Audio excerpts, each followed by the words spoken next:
Am I on here? Hello, hello, there we go. It is 7 o'clock after all, so we are going to go ahead and start our City Commission business meeting for Monday, May 16th. I want to welcome everyone who's joined us here in the chambers tonight. The first thing on our agenda is roll call. Clerk Borling. Commissioner Decker. Present. Commissioner Hess. Present. Commissioner Hoffman. Present. Commissioner Juarez. Present. Commissioner Pradel. Present. Vice Mayor Cooney. Present. Mayor Anderson. Here. Thank you, Clerk Borling. For our opening ceremony tonight, we are honored to have Dave Behringer from Kalamazoo First to give the invocation. Please rise for the invocation and remain standing for the Pledge of Allegiance. We can come together as stewards of our city.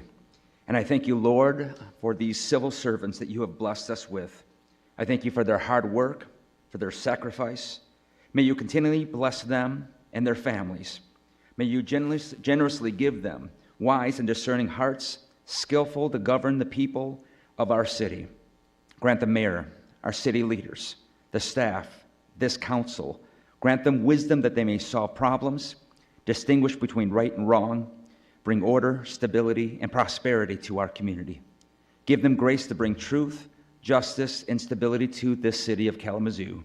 Give them the power to do what's right and to guide in fairness, and let our community prosper from the influence of these men and women. For their lives and their families, I ask you to bless them, to keep them, to make your face shine upon them and be gracious unto them. Turn your countenance toward them and grant them peace. Lord, I pray for us, the citizens of Kalamazoo, that you would fill us with the same wisdom and revelation by the power of your Spirit. Enable us to know you better, to know your will and your plan for our lives. Lord, give us a heart of wisdom that it may produce in us creative ideas, solutions, love that covers the spirit of offense, a heart for the deepest needs of our community. And may you give us, the citizens of Kalamazoo, sound counsel and good judgment to make life decisions that facilitates health for our city. May you give us knowledge and understanding and power so that we may live skillfully and give back what is good and excellent to this community. May give us your humility, Lord, and let all barriers, walls, strongholds, and divisions that keep us separated from you and one another come down in your name. Lord, we give you this place, our home, our labor, and our city. Look with favor upon us and protect our citizens and leaders and enrich our land that we may be a blessing to those around us. We pray that you would be honored and lifted up in our community, for this city is yours, this county is yours, and we proclaim that we will experience your goodness and grace here in Kalamazoo. In your name we pray. Amen.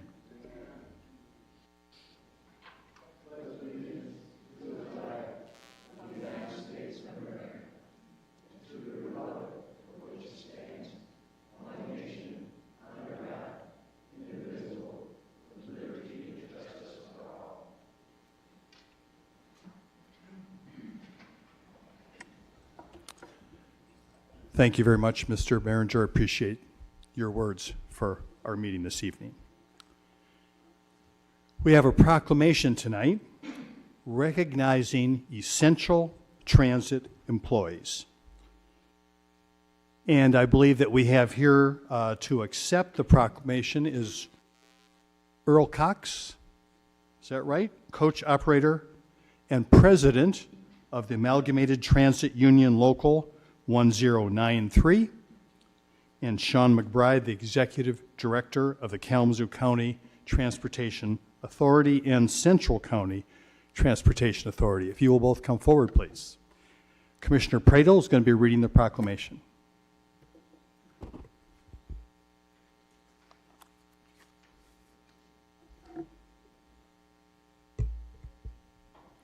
Thank you for being here. We wanted to take a pause to recognize individual groups of people who really served at the front line during the course of the pandemic to make really society function and continue working for our community. So whereas for 55 years, Kalamazoo public transportation employees have been on the front lines ensuring safe and dependable service for the traveling public. And whereas the Metro has provided 118 million rides transporting passengers to jobs, school, medical appointments, and shopping. And whereas during the COVID-19 pandemic, Metro and Metro Connect employees quickly adjusted their operations in order to meet current and future needs of the transportation system in Kalamazoo County. And whereas Metro Coach operators, operations department, maintenance department, Kalamazoo Transportation Center staff, and administration staff are essential employees to Metro. And whereas since the start of the COVID-19 pandemic in March 2020, Metro employees have remained on the front lines of public transportation and supported each other. And whereas Metro employees act as public servants and at times have gone above and beyond their transit worker role to give acts of kindness and to make their community a better place. And whereas Kalamazoo County will remain connected with safe travel options with the continued dedication of Metro's transit workers. Now, therefore, I, Commissioner Paradle, on behalf of the 54th City Commission and David F. Anderson, Mayor of the City of Kalamazoo, do hereby recognize Metro Transit employees for their dedication and hard work during the COVID-19 pandemic and urge all citizens to join us in showing gratitude.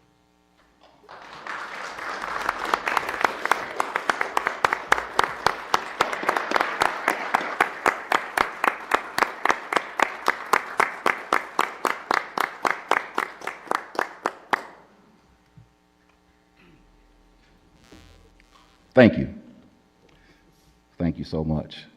It's a great honor to receive this and have this proclamation made. It is truly a great honor to live in and be a part of the Kalamazoo County, to work and serve for the City of Kalamazoo and the County of Kalamazoo.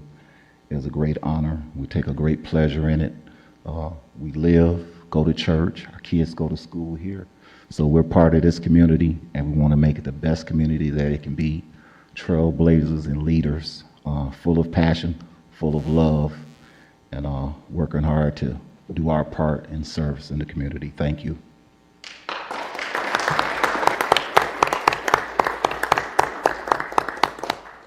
On behalf of Metro, I want to thank Mayor Anderson, the City Commission, the residents of Kalamazoo for their support of Metro. It's been a very challenging couple of years, especially between the pandemic and this last fall. We were particularly challenged as an organization with a shooting at the Kalamazoo Transportation Center. Without the support of the community, we won't be able to thrive as an organization. And I really want to thank our employees. It's their dedication, their commitment to providing direct service to the community, get people to jobs, to education, to services throughout the community. That's why they show up every day and sacrifice for the community. So thank you all. And just a couple things as an organization, which I'd like to update you in more depth in the future. But we are looking at our routes and our whole operation. We do this once every 10, 15 years where we do a holistic look at our overall service. So we're in the midst of that, and we'll have some things to report and get public comment in the near future. And then in an effort to, that kind of mirrors your efforts at the City of Kalamazoo, we're looking at how we can cut our emissions footprint. And we're looking at investing more in electric vehicles, solar energy, and so forth as we move forward here. And so those are a couple exciting things that we'll hopefully have more discussion on in the near future. And again, thank you all for your support of our wonderful employees. Thank you very much. I just read two names. I wonder if you'd be willing to introduce everyone who has come forward with you this evening. Right up to the microphone, it'd be great. We have Devin Warren, she's a bus driver, and we have Autumn Bush, she's a bus driver as well. All right.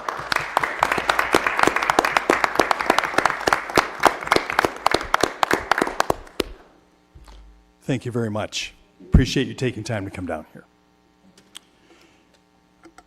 Just before we jump into the agenda, I just want to do something here which is along the lines of our invocation tonight, just before we get started with the business, and that is this. On Saturday, May 14th, a person involved in producing a series of white supremacist manifestos killed 10 people and injured 3 in a grocery store in Buffalo, New York. I want to recognize that tragedy publicly here as a community. There is no way that you can live in this country and not feel the desperate sadness that washes across all of us from an event like this.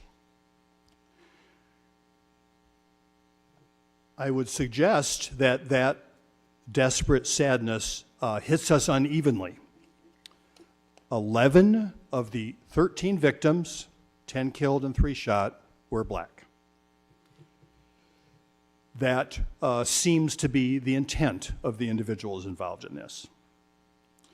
So I just want to say that from our community, our condolences, our heartfelt prayers, and our support goes out to the members of the Buffalo community and to their mayor, Byron Brown, who will have to try to keep leading his community in a positive way forward.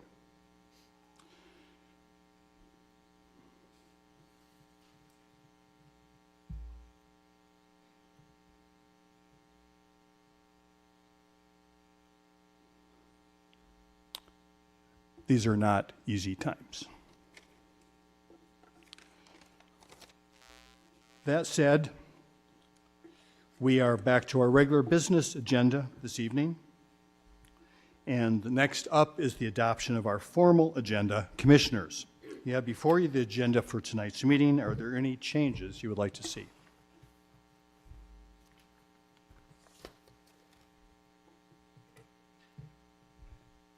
Commissioner Decker, did you have something? Yes, thank you. Can we move from the consent agenda, number 2 and number 5? And also, hold on just a minute. That's all. So the request is to move item G2 and G5 from the consent agenda to the regular agenda. Any other requests, commissioners? Seeing none, is there anyone in the audience who would like to move an item from the consent agenda to the regular agenda? Seeing none, our agenda is set. Next is public hearings, and I would now like to open a public hearing to receive comments. Oops, got a page ahead of myself here. Let me peel back. All right. Next, communications. Nothing. Manager Ritzma. Nothing this evening, Your Honor. I went back for nothing. Okay. However, the next thing is important, and this is the opportunity for public comments. Is this an opportunity for anyone who's here in the chambers to come forward? You'll have 3 minutes. Please state your name and whether you live in the city. And after those who are in the chambers have had an opportunity to speak, we will go for people who have called in. So I want to remind people that if you want to leave a comment via phone, that now is the time to call in. You should call 888-382-9556, starting now, and through the end of this public comment period. Please note, if you are a caller and want to comment on the public hearing items, those are items F1 and F2, you will need to call now, as we will not be taking call-in comments separately during the public hearing. Yes, please, go ahead. Commissioners, Mayor Anderson. My name is Steve Glista. I'm a resident of the city of Kalamazoo in the West Nedge Hill neighborhood. I came to speak to the commission in February, I think it was, about the project to replace the Inkster Bridge in my neighborhood. And I want to thank the commissioners and the Department of Public Works for the communication and outreach that we've received from you and from Public Works about that ongoing project. The Imagine Kalamazoo team shared some survey results about neighborhood input on the design, and it looks like things are moving forward. We look forward to more communication about design choices for the bridge deck, especially as that project goes forward, and ways that that bridge deck can be designed so that it will support pedestrian and non-motorized traffic in ways that align with the Imagine Kalamazoo 2025 priorities.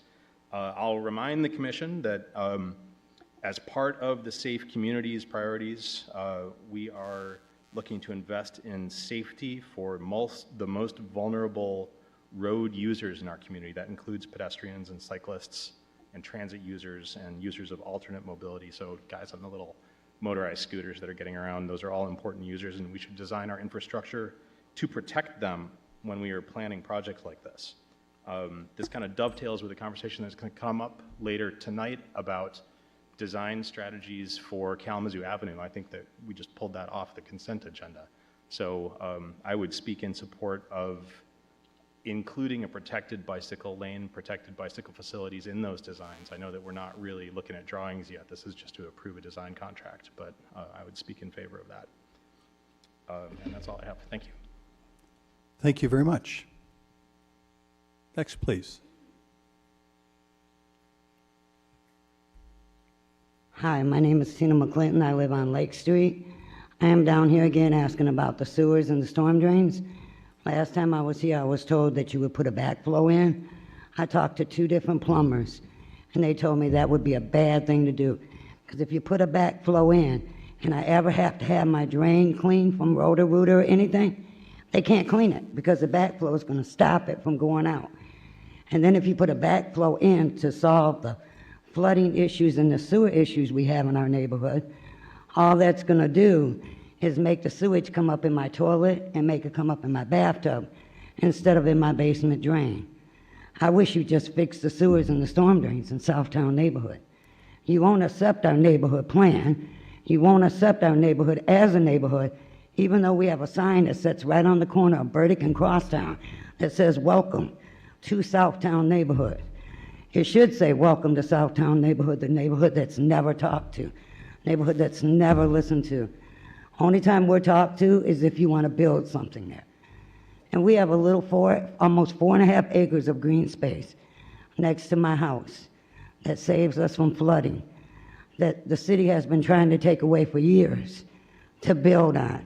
That's contaminated soil, has a natural watershed in it that's huge, has 60% wetlands, the same story I say all the time. 40% is in a floodplain.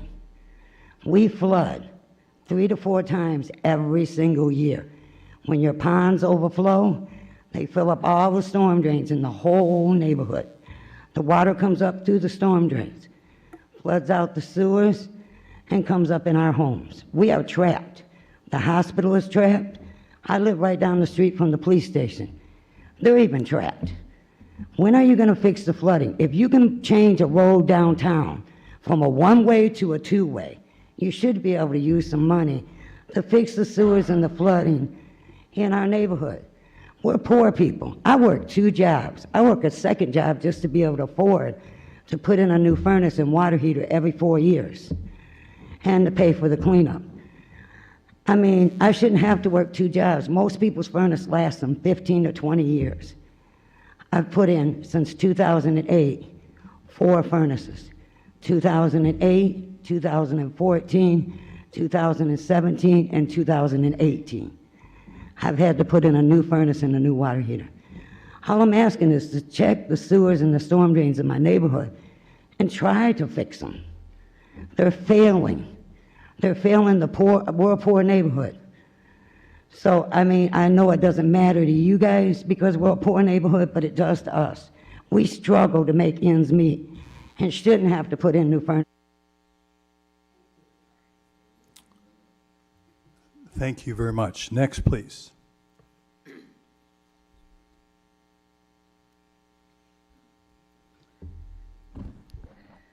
Hello, Mayor Anderson, Commissioners.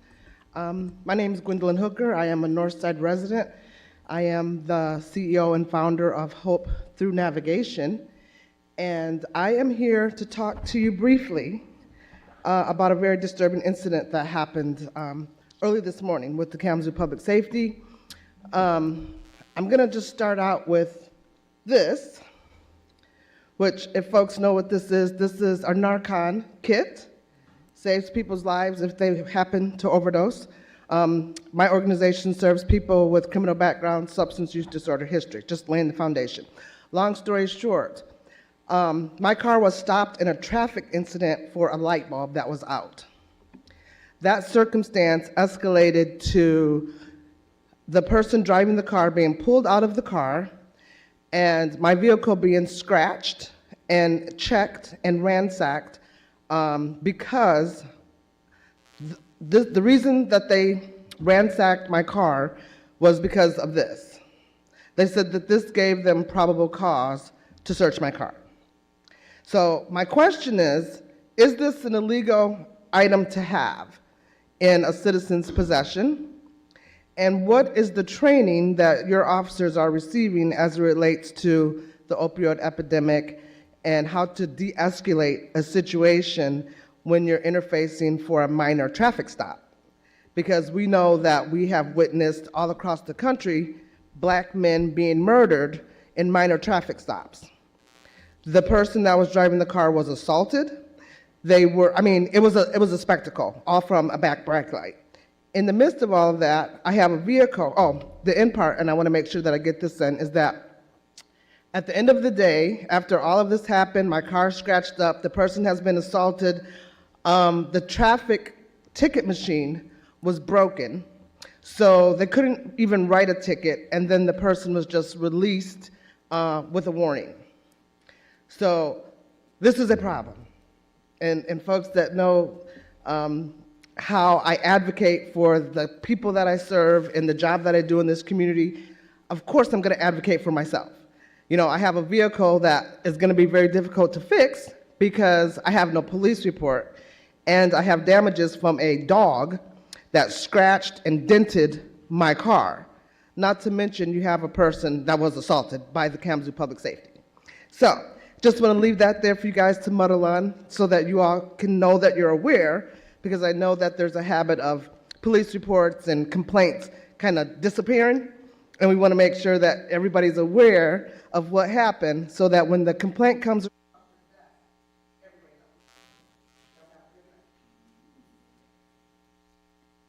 Thank you.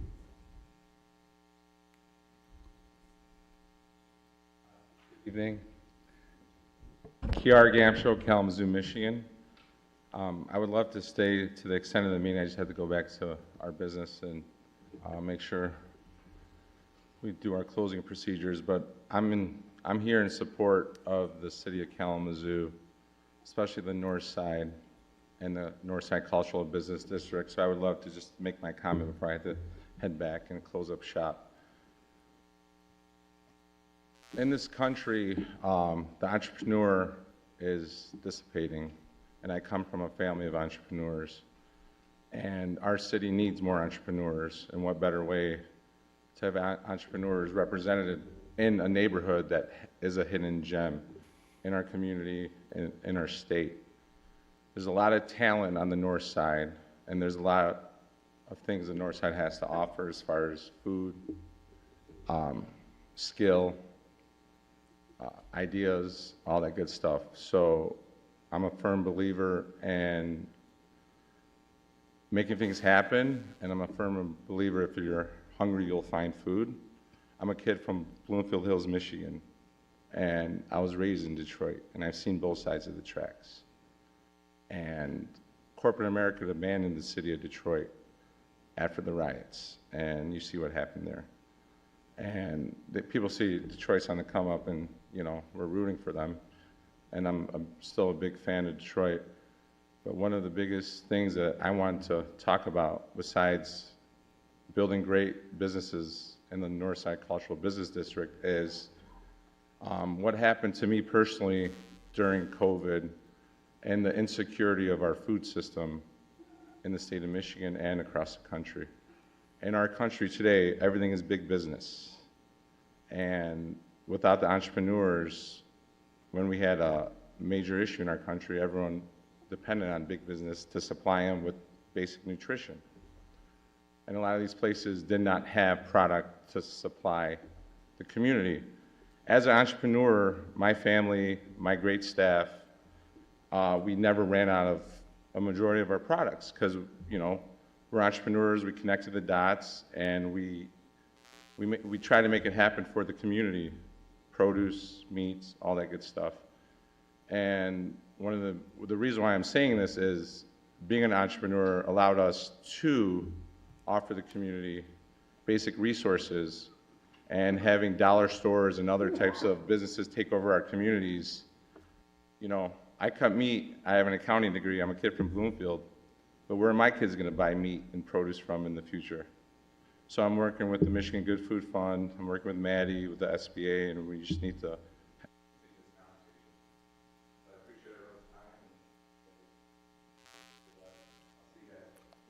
Thanks for coming down.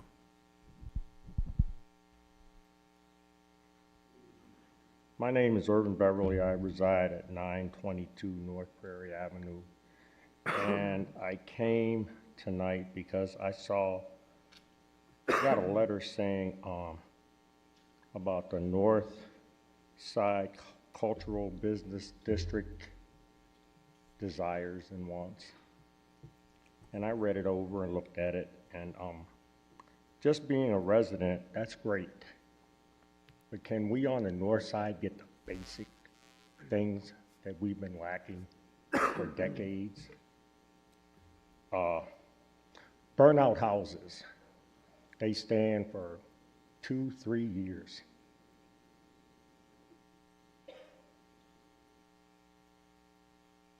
The parks aren't mowed regularly, except for the dog park.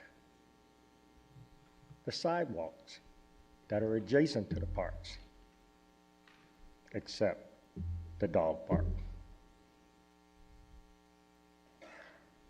Amtrak did a new rail system on Westnedge that if you drive the speed limit over it, you would tear your car up. North Street in Pitcher is a disaster. It's been a disaster, okay? Main thoroughfare, east to west. And last but not least, there are 3 elementary schools on the north side. There isn't a blinking light on the north side of Kalamazoo. Our kids go to school before the time change at Woodward in the dark. They're this tall. There isn't a blinking light. I'm all for what you want, but can we get what we need and should have had and should not have had to ask for? Every time I see something that describes how much money the city has and is trying to find some place to spend it, think about us. Crane Park is beautiful. Can I get a pothole fixed?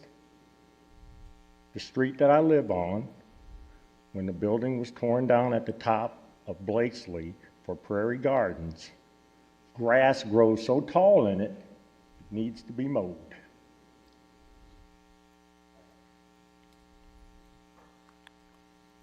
Thank you. Yes. Good evening. My name is Maddie Jordan Woods. I live at 902 West Patterson. I know we're going to be speaking about the Northside Cultural Business District, but I'm not here for this.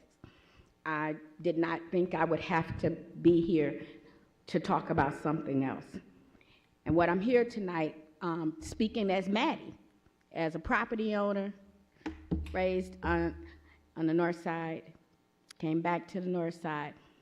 I was appalled. I was out of town, and someone sent me an article where Mary Bolkema says she would not put any money in new housing by graphic packaging.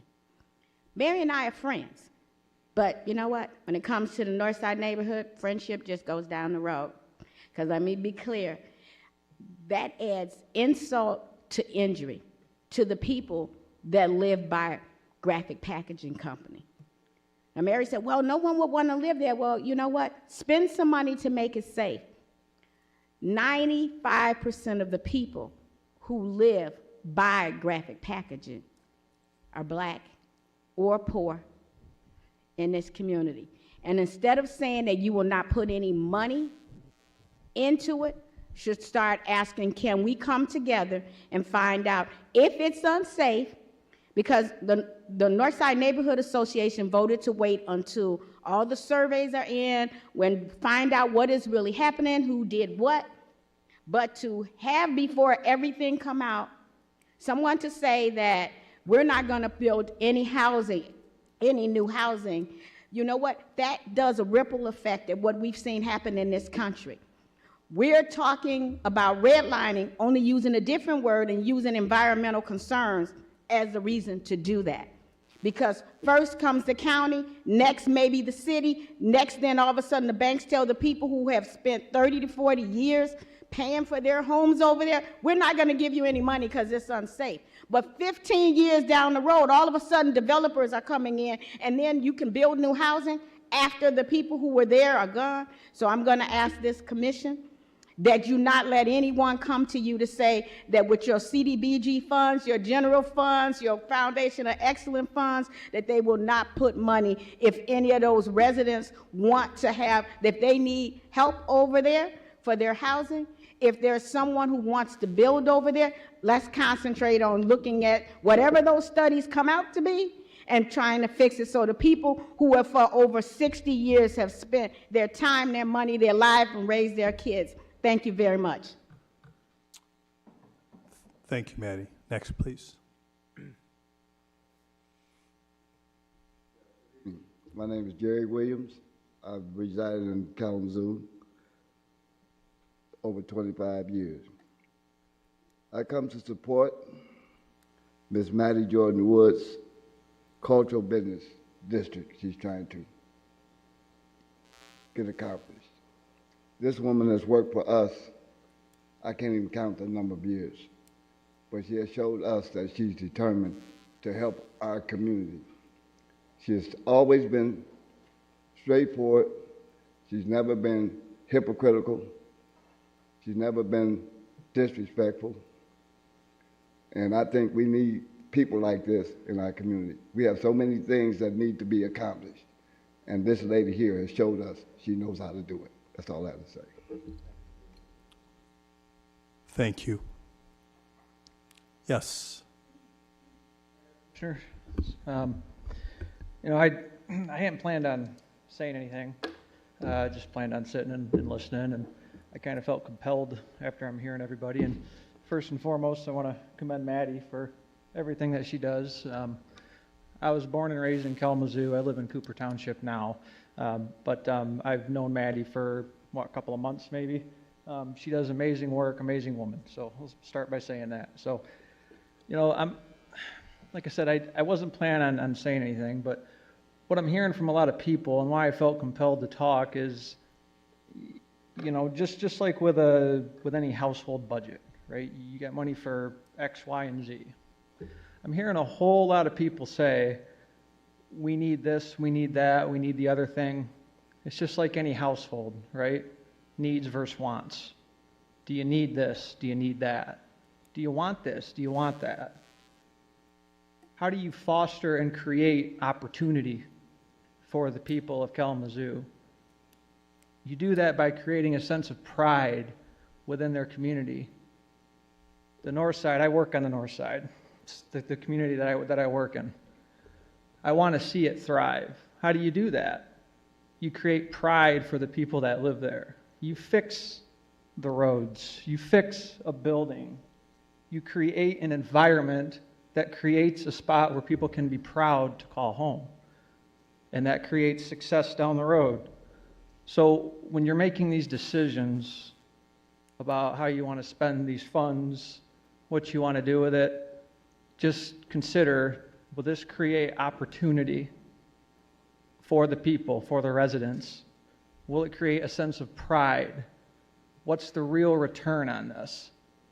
Is this something that 5, 10, 15 years down the road, we're going to see a return, or is it just, it's this impulse? We're a community of, or we're a world of instant gratification, right? We want to spend the money now. We want to see how beautiful it looks right now. We don't care about what it looks like 5, 10, 15 years down the road. We want to make it look good now so that we can tell our constituents, look what I did. Right? What's important to you? What's really important to this commission and to you, Mayor, I would ask you? Is it to show the people 2, 3 years down the road, look what I did? Look how beautiful this is. Or would it be to really create the opportunity for future generations to thrive? So please consider that when you're considering what to do and listening to the members of the community. These are people that live here and support you. So that's all I have to say. Thanks. Thank you very much. Next, please.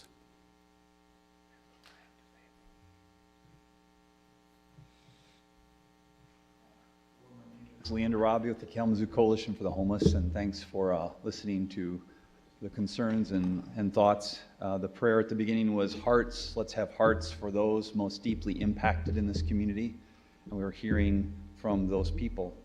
And so we just have some questions as a coalition. Hopefully you received our email that we sent just asking questions as we look ahead about some of those most impacted. And that is in regards to the housing crisis. There's been several bright spots as of late in the news of projects to address housing, especially affordable housing, and those are great. That's good news. And yet at that current pace, it will take years and years and years to close the gap with the more than 1,000 that are unhoused, let alone those who are on the verge of losing their homes. With the rising costs of rent and other expenses, this year forecast to be an ever-growing number of those becoming unhoused. And it's great to see even the lodge and its 60 to 120 units coming online, hopefully this next month. That's huge for our community. And yet that could be a total wash just because of the number of new people becoming unhoused yet this year at the growing economic disaster that we have for those who are on the edge, so to speak. So our question is just in regards to the future. As we think about it, will there be an extension of the emergency housing ordinance that was enacted by this commission? That was a great attempt at addressing things and thinking of it as truly a crisis. But it is set to expire this fall, and there were no extensions at that time that were included as a part of that ordinance. So what will be the intent going forward? And if not an extension, will there be a revision to include future extensions or a longer term form of an emergency housing ordinance? Would we maybe even consider addressing the zoning that this commission is responsible for, this city governance is responsible for creating and has created in the past? Would we address that to allow for other options on a long-term basis, because we need other forms of transitional shelter while we address the long-term housing that we need in this county and this community specifically? So we're asking these questions because there are many things that can be done in the short term to help hundreds of people even, and yet if we don't take action in a tangible way in a short time frame, we will face yet another winter where hundreds and hundreds and hundreds of people are being swept and pushed because homelessness has been criminalized in this community. And those people are going to be on the run day to day, not sure where they will be the next night. So we're asking those questions on their behalf. Just yesterday, we saw in a first attempt at offering resources on a regular basis after our warming shelter project, we saw just 75 people come out of the woodwork, just word of mouth, and people in tears because they were getting their hair.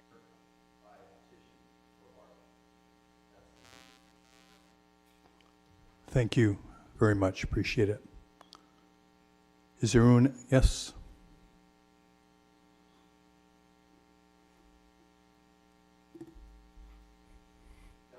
City resident. During the last commission meeting, I announced that a group of independent-minded volunteers were organizing a petition drive to implement ranked choice voting in the city of Kalamazoo. I am proud to announce that our petitions and ballot language have been approved, and we began collecting the first of 3,000 signatures on Friday evening during Deb Dropper's food truck rally in the old Wayside West parking lot. Any voter registered in the city of Kalamazoo who wants to sign our petition can meet us on Saturday mornings at the Bank Street Farmers Market from 8 a.m. to noon. We have several volunteers around the periphery of the market, many wearing Rank My Vote t-shirts. You can help us with the petition drive by retweeting and sharing our social media posts. You'll find us at Rank My Vote on Facebook, Instagram, and Twitter. That's Rank M-I Vote, with M-I being the postal abbreviation for Michigan. Ranked choice voting is a change to the way we vote that will reduce extremism in politics by requiring the winner to achieve a minimum of 50% of the total vote. In our current voting system, known as plurality voting, a person wins by simply receiving more votes than anyone else. This sometimes leads to extremism because it is possible to win multi-candidate races by catering to a minority of the electorate, as Donald Trump did in the 2016 Republican presidential primaries. Ranked choice voting obligates candidates to broaden their appeal and take less extreme positions, as they need a minimum of 50% of the vote in order to win. I would like to thank Commissioner Pradel for his support of ranked choice voting during the last City Commission meeting, and Commissioner Juarez for signing my petition on Saturday during the Bank Street Farmers Market. Later that day, Christina and I talked to Commissioner Decker during the Vintage in the Zoo Market. She requested the full text of our proposed charter amendment for review, so I'll be handing Clerk Borling 8 copies of that text, one for each commissioner and one for his office to keep and copy scan for any citizen who requests it. I'll also be handing Clerk Borling a copy of my remarks for inclusion in the minutes of this meeting. Now, please welcome Rank My Vote Kalamazoo Volunteer Coordinator Christina Dorrit to the lectern. Thank you. Thank you. Next, please.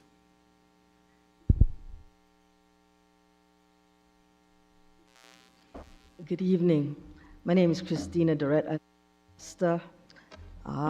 Although I can't sign this petition, I am the volunteer coordinator for ranked choice voting because this is a city initiative. What ranked choice does and is close to the motto, more voices, more choices. And we are really promoting this in the city because we believe that Kalamazoo needs to lead away. Last year, this initiative was carried in Ann Arbor by 72% of the vote, and the national team has regarded Kalamazoo as one of the more progressive cities, and the leadership in Kalamazoo as progressive, and therefore they are now investing time, money, and effort in bringing ranked choice voting to Kalamazoo. So I really hope that we can hope for your support. Now, what are the advantages of ranked choice voting? Better representation. Anybody who wins in ranked choice voting must achieve 50% of the vote. What this means is some of the concerns that we have hearing today from the residents here. If your voices are not being heard, then ranked choice voting may be an answer, because better representation means that your voices will be heard, your money will go where you think your needs need to be met. This gives you more choices. There is no vote splitting, no spoiler effect, no runoff votes, elections. It saves time, it saves money. You decide to vote for who you want, not the lesser of the two evils, not because you don't think your candidate has a chance. You get to vote, you need to rank them, and then the tabulated system will tell you who actually enjoys majority's support. It strengthens our democracy. It leads to campaigning for the issues we care about instead of mudslinging that we have seen our elections come down to. We want civic engagement. We want civic society. And this, I think, is the way forward, because in ranked choice voting, because you have to rank your votes, you have to rank your candidates, the moment someone starts negative campaigning, nobody wants to choose them and nobody wants to rank them, because all of us as citizens here want civic society. So having said that, I really would like for all of you to look for these t-shirts, which will be at farmers markets every Saturday, as Jeff said. We will also be at the Art Hop. We will be on Beats on Bates. We will be on every city event that I know of, and we're trying Art Hop State Theatre, Farmers Market, Beats and Baits, Bronson Park Lunchtime Concert, second Saturday's Vintage in the Zoo, second Friday's Food Trucks, the KIA Art Festival, Art Fair, the Duda Parade. So please, if you are a registered city voter, I recommend. Thank you. Is there anyone else who wants to speak? Yes. This is my chance to speak. So, I would like to know what number 8 is about, and I can't figure it out. And if I can't figure it out, then I would appreciate it being taken off the agenda so that I can know what it's about, just because it's so vague. We want someone to do a thing. Governor Gretchen Whitmer signed into law March 12th, service dogs in training, like this one here. I know, Jim. Clyde, consider yourself cease and desist warned to change the city of Kalamazoo manager's policy saying service dogs and trainings are not allowed, because that's now a criminal offense. Right now. Effective today. Well, the 12th. So it's illegal right now. It's a criminal offense. Okay, moving on. I got a parking ticket for parking in front of my house for the first time. I don't park in front of my house, I park in my driveway. My neighbor parks in front of my house every single day. Every single day. They've never gotten a ticket for 2 years. Today, I parked in front of my house for 3 hours, I got a parking ticket. Gwendolyn got pulled over because she had a light out. I've been pulled over twice in the last month. I don't know, it just feels a little funny. It feels a little funny. I tried, Michael Seals told me over the whole petitioning the signatures that some people threatened to beat me up into a pulp in the county clerk's office. And I don't know how to fight, so I just informed the police, and they told me I'm not allowed to file a police report. Kalamazoo Public Safety came out to me. I had to wait 3 hours, but they came out, they talked to me, they said, sorry, Mr. Stanley, you're not allowed to file a police report. And then they left. And I just want to make sure that you guys know that. You guys have already been served. There's a lawsuit in the works. It's got to stop. This is too much. When somebody threatens your life, or your safety, your peace of mind, like I couldn't just go up and say like, hey, Commissioner Juarez, I heard somebody say that they were going to do something violent, you know? I couldn't cause you distress. But then like say, oh, I heard somebody say this and I think it was legitimate and you should have reason to be afraid. I'm not saying that, but that's not something that you should be able to do. Like genuinely. I feel like it would cause people distress. Mental health. We got to work on it. Mental health, transparency. We can do it. Thanks, guys. Have a great night. Thank you. Anyone else in the chambers this evening that would like to provide a public comment? Seeing no one else, Patricia Vargas, do we have anybody who's called in?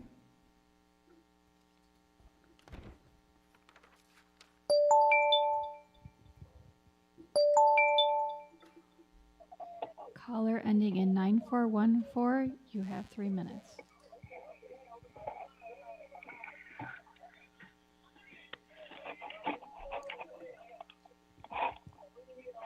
Hello, caller ending in 9414, you have 3 minutes for public comment. Oh, I'm sorry.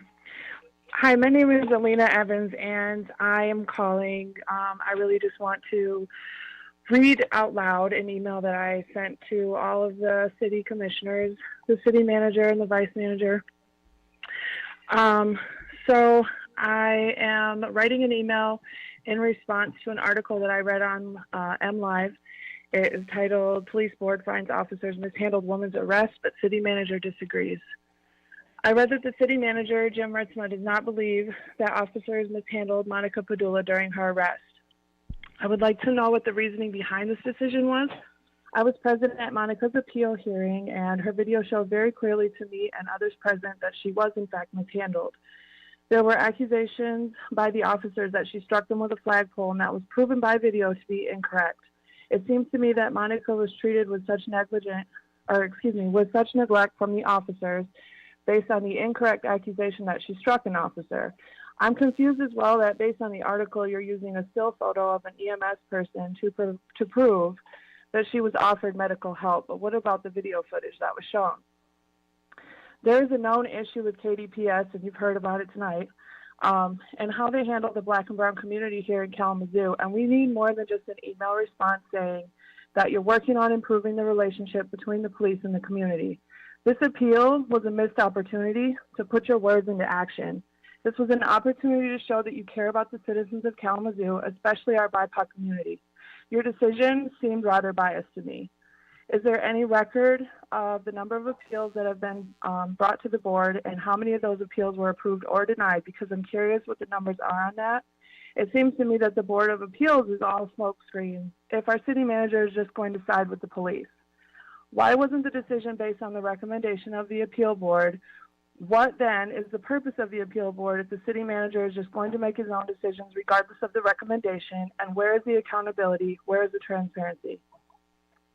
The root of this entire arrest is because a Black man was on the ground and unable to breathe while being arrested, and a Black and Indigenous woman, Monica Padula, stepped in to protect him. The reason she was even present was to help the houseless community while they were being forced to vacate land. Who will protect our most vulnerable populations if activists are violated by the police and the city of Kalamazoo turns a blind eye? How can a houseless person be evicted anyways? Really, that's the question, too.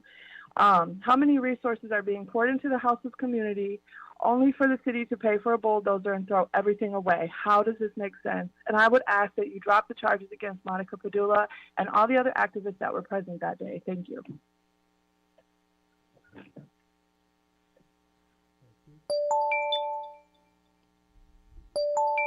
Thanks, Patricia. Caller ending in 5250, you have 3 minutes.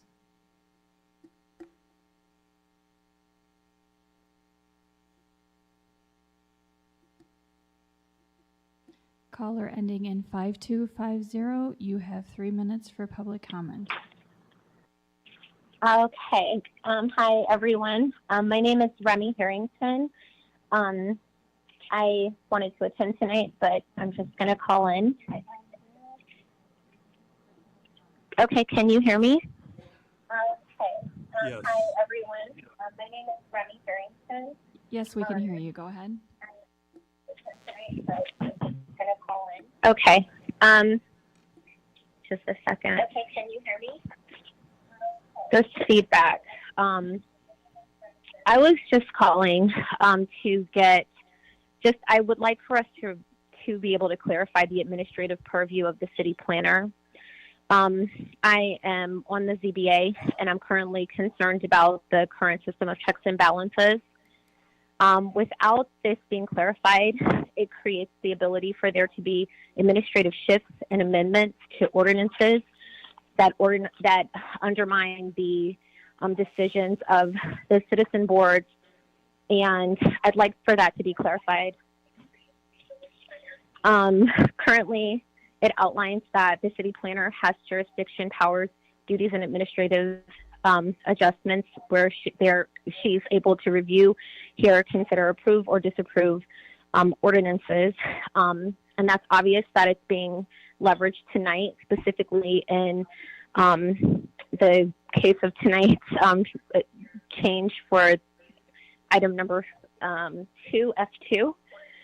And I just would like that to be clarified because I think that it's just insufficient to say that, you know, we're going to make this decision and the information was on the website. I think that the solution to that is, I love you too, Gwendolyn. I think that it should be outlined on a specific place on the website. I think that it undermines transparency when you just say it's on the website. People don't know where that's at. What are you talking about? And I just would like you guys to think about how most of the things tonight they go directly back to what our position is about, I don't know. I just think that we just have a really, really unfortunate way that we're silencing the voice of the constituency. I think maybe some of this conversation should be had offline, but I just would like for us to think about the condition of the things that are coming before the city commission tonight. Thank you for your time. I think maybe some of this conversation should be had offline.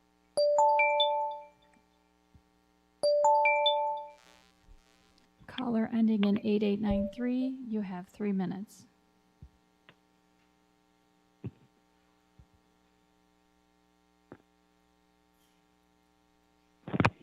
Hey, good evening, commissioners.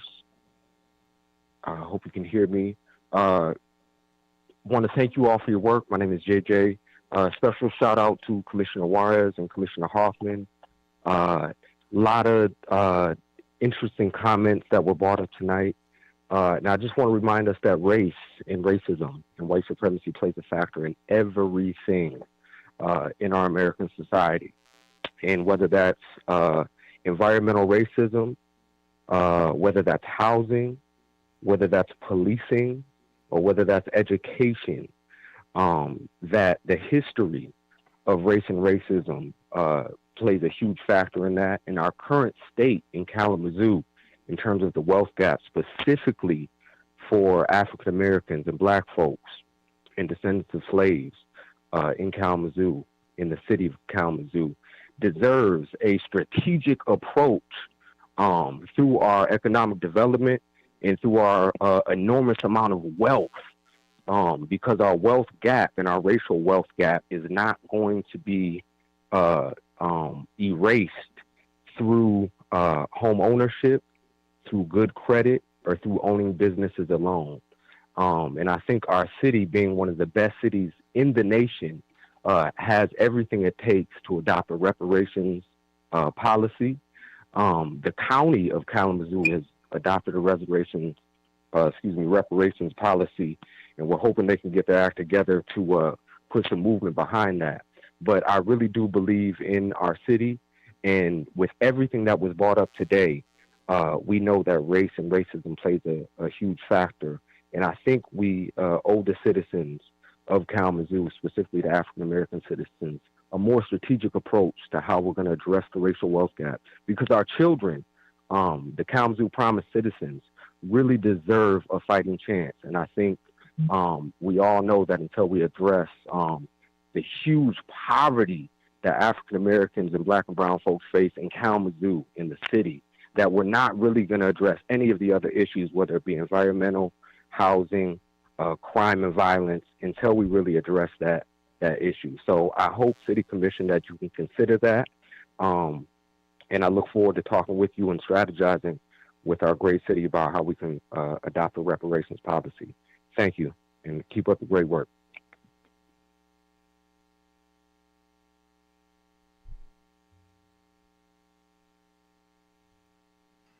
There are no more calls, Mayor.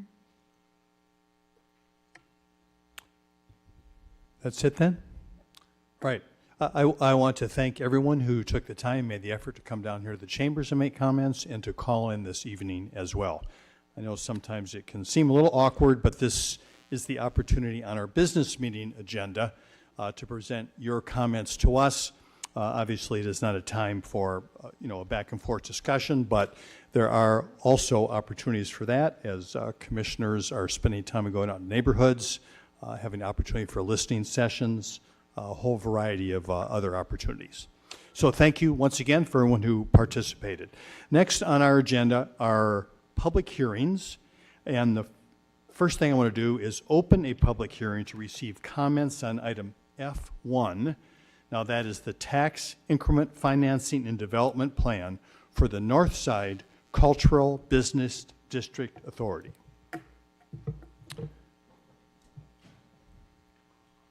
This is you, Paul? All right. Mayor Cooney and commissioners. My name is PJ Thuringer, Paul Thuringer. I'm Development Project Coordinator with the CPED Department. I'm here to answer questions on the city side. Maddie Jordan Woods, the chair of the Northside Cultural Business District Authority, has a short presentation that might inform the public as well. So Maddie, if you wouldn't mind.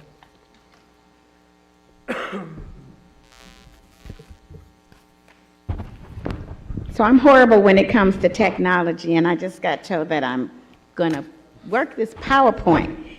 So good luck on this one.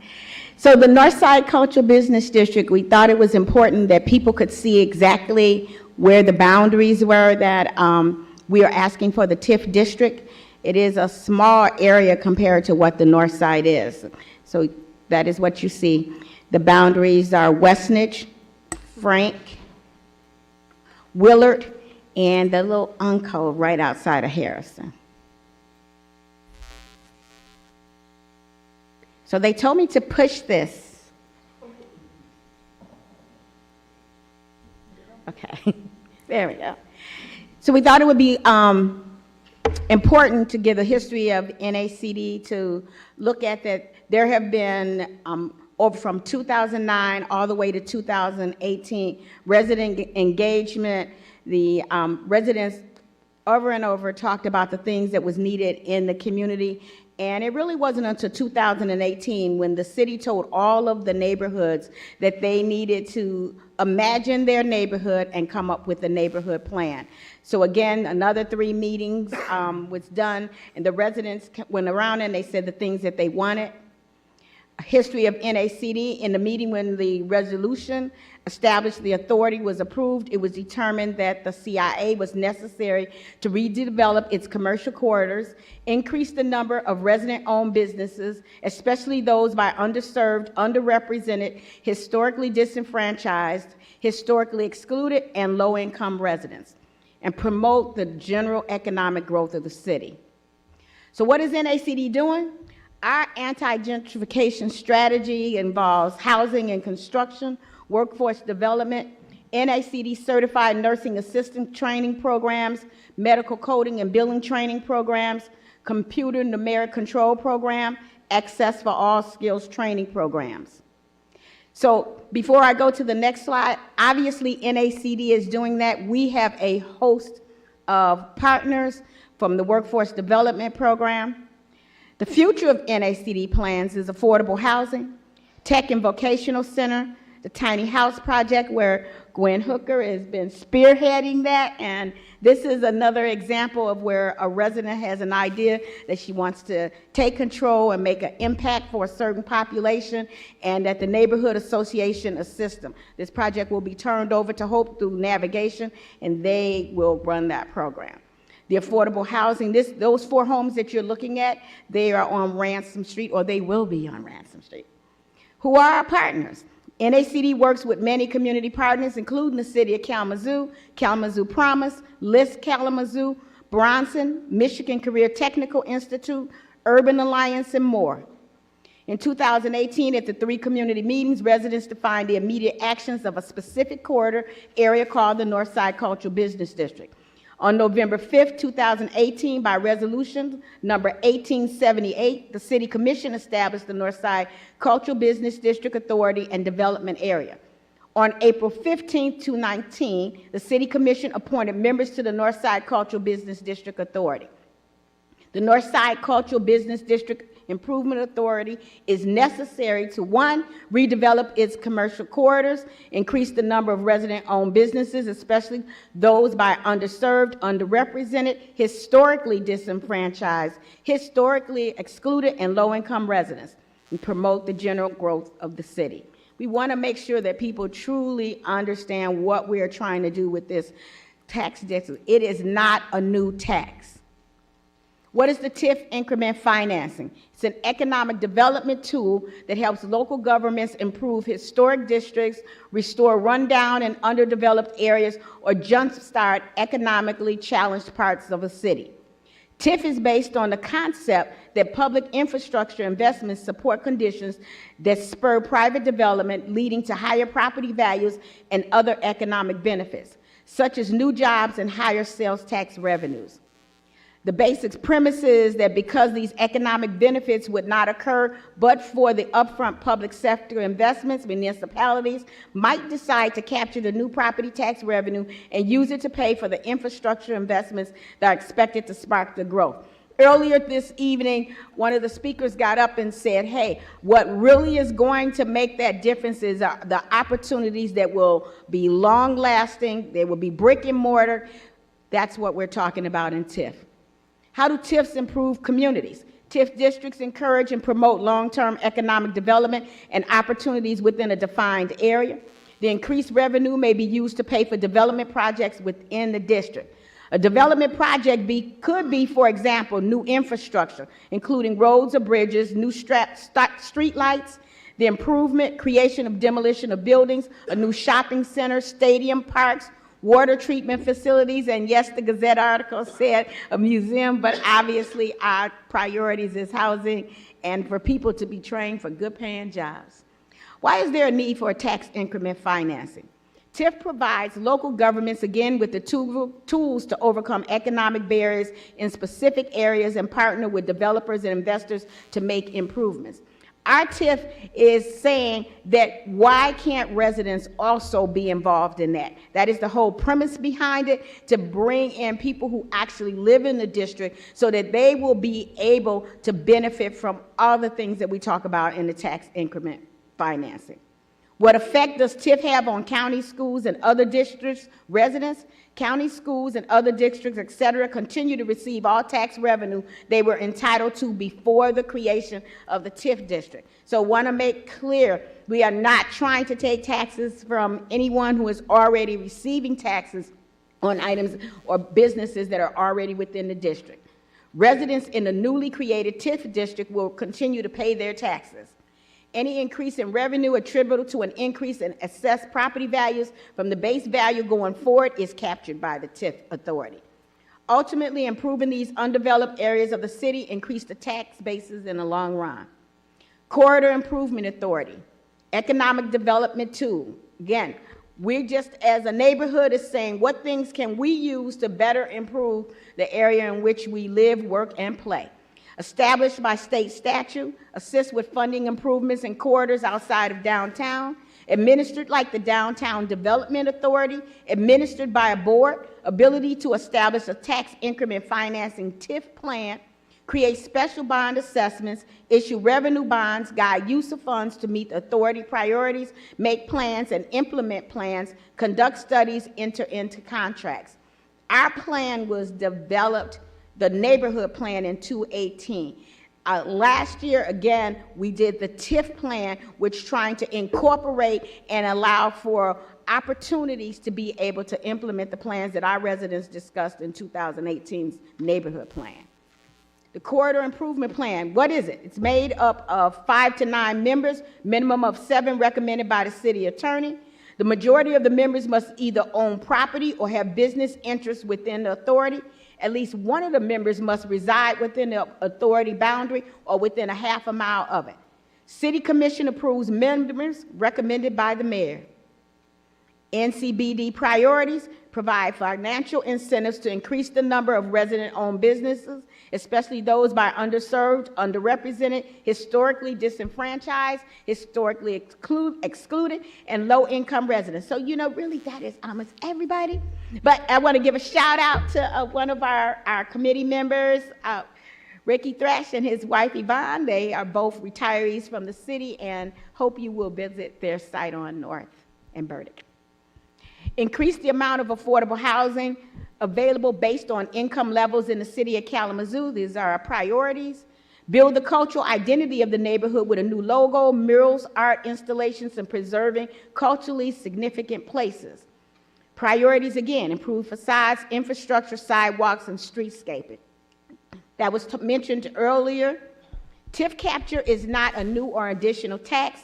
TIF capture may only be used in accordance with Part 6 of Act 57 of 2018 and other laws. TIF capture may only be used in accordance with the TIF and development plan. TIF capture may only be spent within the authority's district boundaries. TIF capture will spur the economy for all. If approved, TIF capture will begin in 2023. Any questions? Thank you, Maddie. That was awesome. You are totally tech savvy. Questions from commission members? You may have covered everything. Very detailed. I think she did. I right. just have to give thanks to Jamie Marsman and the attorneys that were brought on to make sure that we were legally correct so that when you send it to the state, and we couldn't have done this without our partners, the city staff. So I really want to thank them, and anyone knows me know that I can be trying at times. So thank you, guys. Thank you very, very much. So there is no action. This is a hearing tonight, no action required, but there's still work going on, isn't there? Do you want to talk a little bit about that? In terms of visits with other tax collecting jurisdictions, might be helpful. All right, thank you, David. So one of the things that you must do is you must contact like the Kalamazoo Public Library, KRESA, Kalamazoo County. So we've reached out to them because like with Kalamazoo Public Schools, you cannot use any of the taxes, but we still wanted them to know what we were trying to do since many of their students live in our neighborhood. The Kalamazoo Public Library, we're asking them if they would opt in, because they would have to opt in. Kalamazoo County, we're asking them to support it. And David, you are right. We understand that right now they're talking about there's very little dollars. I truly do not know where the Gazette got 32 million. They know something we don't, so they could please tell us that, they could share that with us.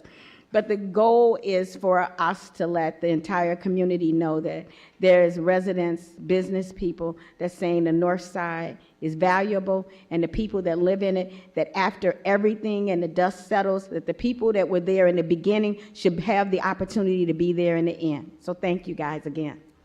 Thank you. Amen to that.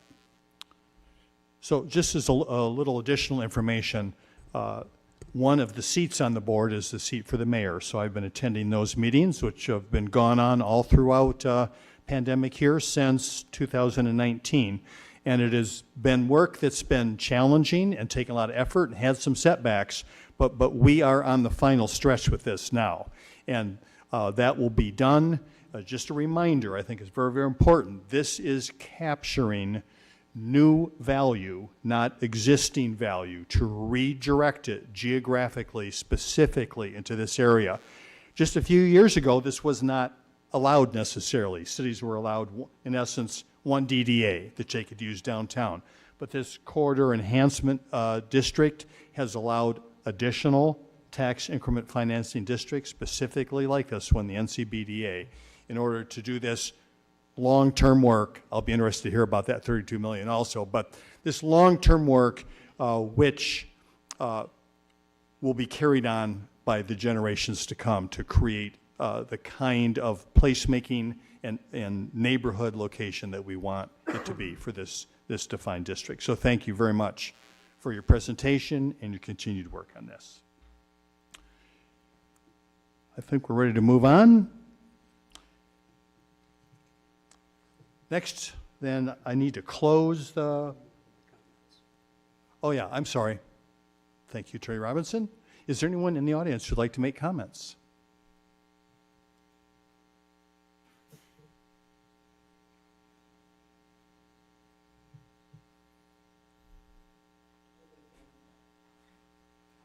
Carolyn Pulley, and I live at 816 Staples Avenue, Kalamazoo.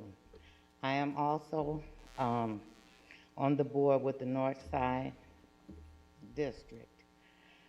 But I just want to leave with you, I was raised that charity begins at home and then spreads abroad. So if we don't fight for what we want in our house, we will never have it. So I hope you consider everything that Maddie has said, and then when the decision comes down, that it will be a positive one for us. Thank you. Thank you very much. Anyone else who wants to comment on this item? Thank you for the reminder, Attorney Robinson. I appreciate that. Seeing no more comments, I would now like to close this public hearing. There's no requested action at this time. Correct? Correct. All right. So next, I'd like to open a public hearing on item F2, an ordinance to amend the text of Chapter 50, zoning of the Kalamazoo City Code. Manager Isma, is there a staff presentation on this item? We have our community planning economic development staff available. Are we, oh, for questions, yes. And I would just like to acknowledge that our newly appointed Deputy Director of Community Planning Economic Development is here, Antonio Mitchell. Congratulations.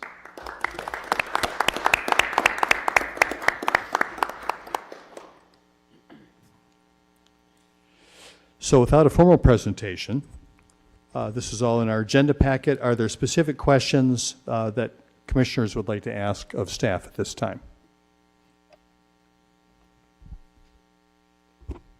Commissioner Decker? Thank you, Mayor. So, I guess who's going to be answering the questions? Who will be answering? Oh, there's Ms. Anderson.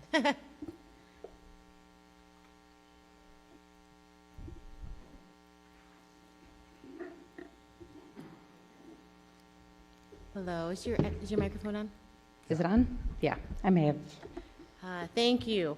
Yeah, I just had a couple of questions. I was kind of reading over this over the weekend, and there was a lot of information and a lot of changes within this particular code. And I think one that I'm going to focus on a little bit is the one regarding the marijuana use and what codes, what's going to be changing within that code. So I just had a couple of questions.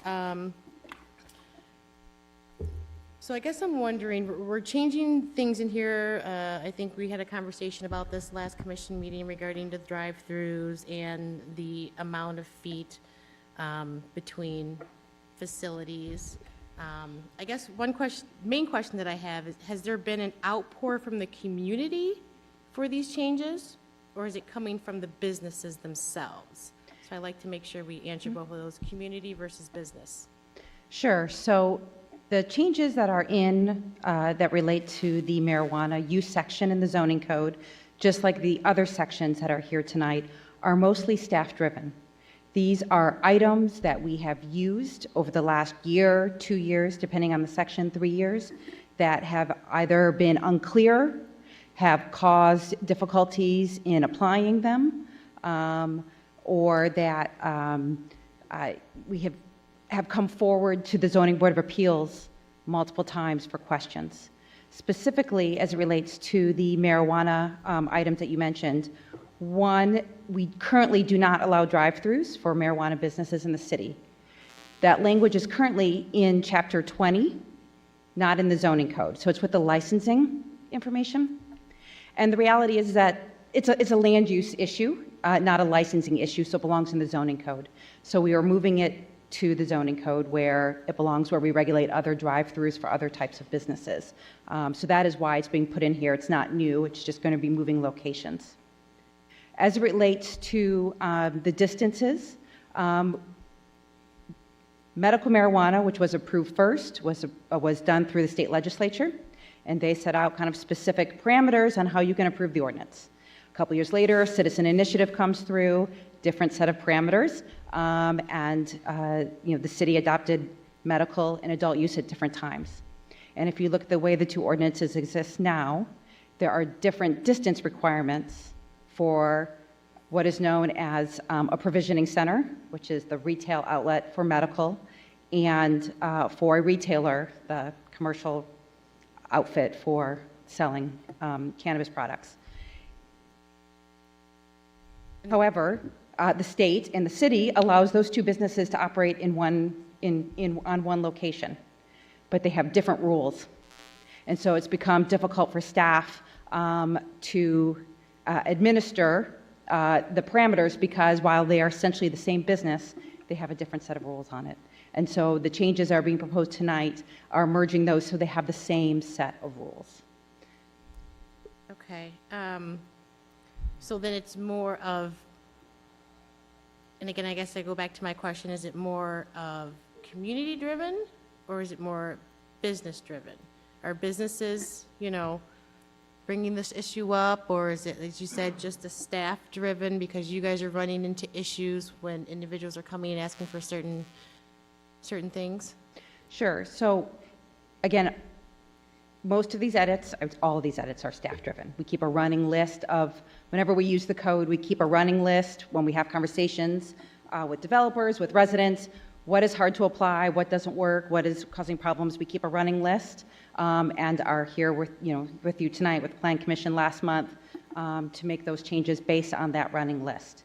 So these things are being changed because they're on staff's running list of things that we would like to see change to help us in our application of the code and to make sure that we're treating uses the same, similar uses the same. Okay. Commissioner Decker, I'm going to jump in just a second here. So I would just suggest, to some extent, it's community-driven.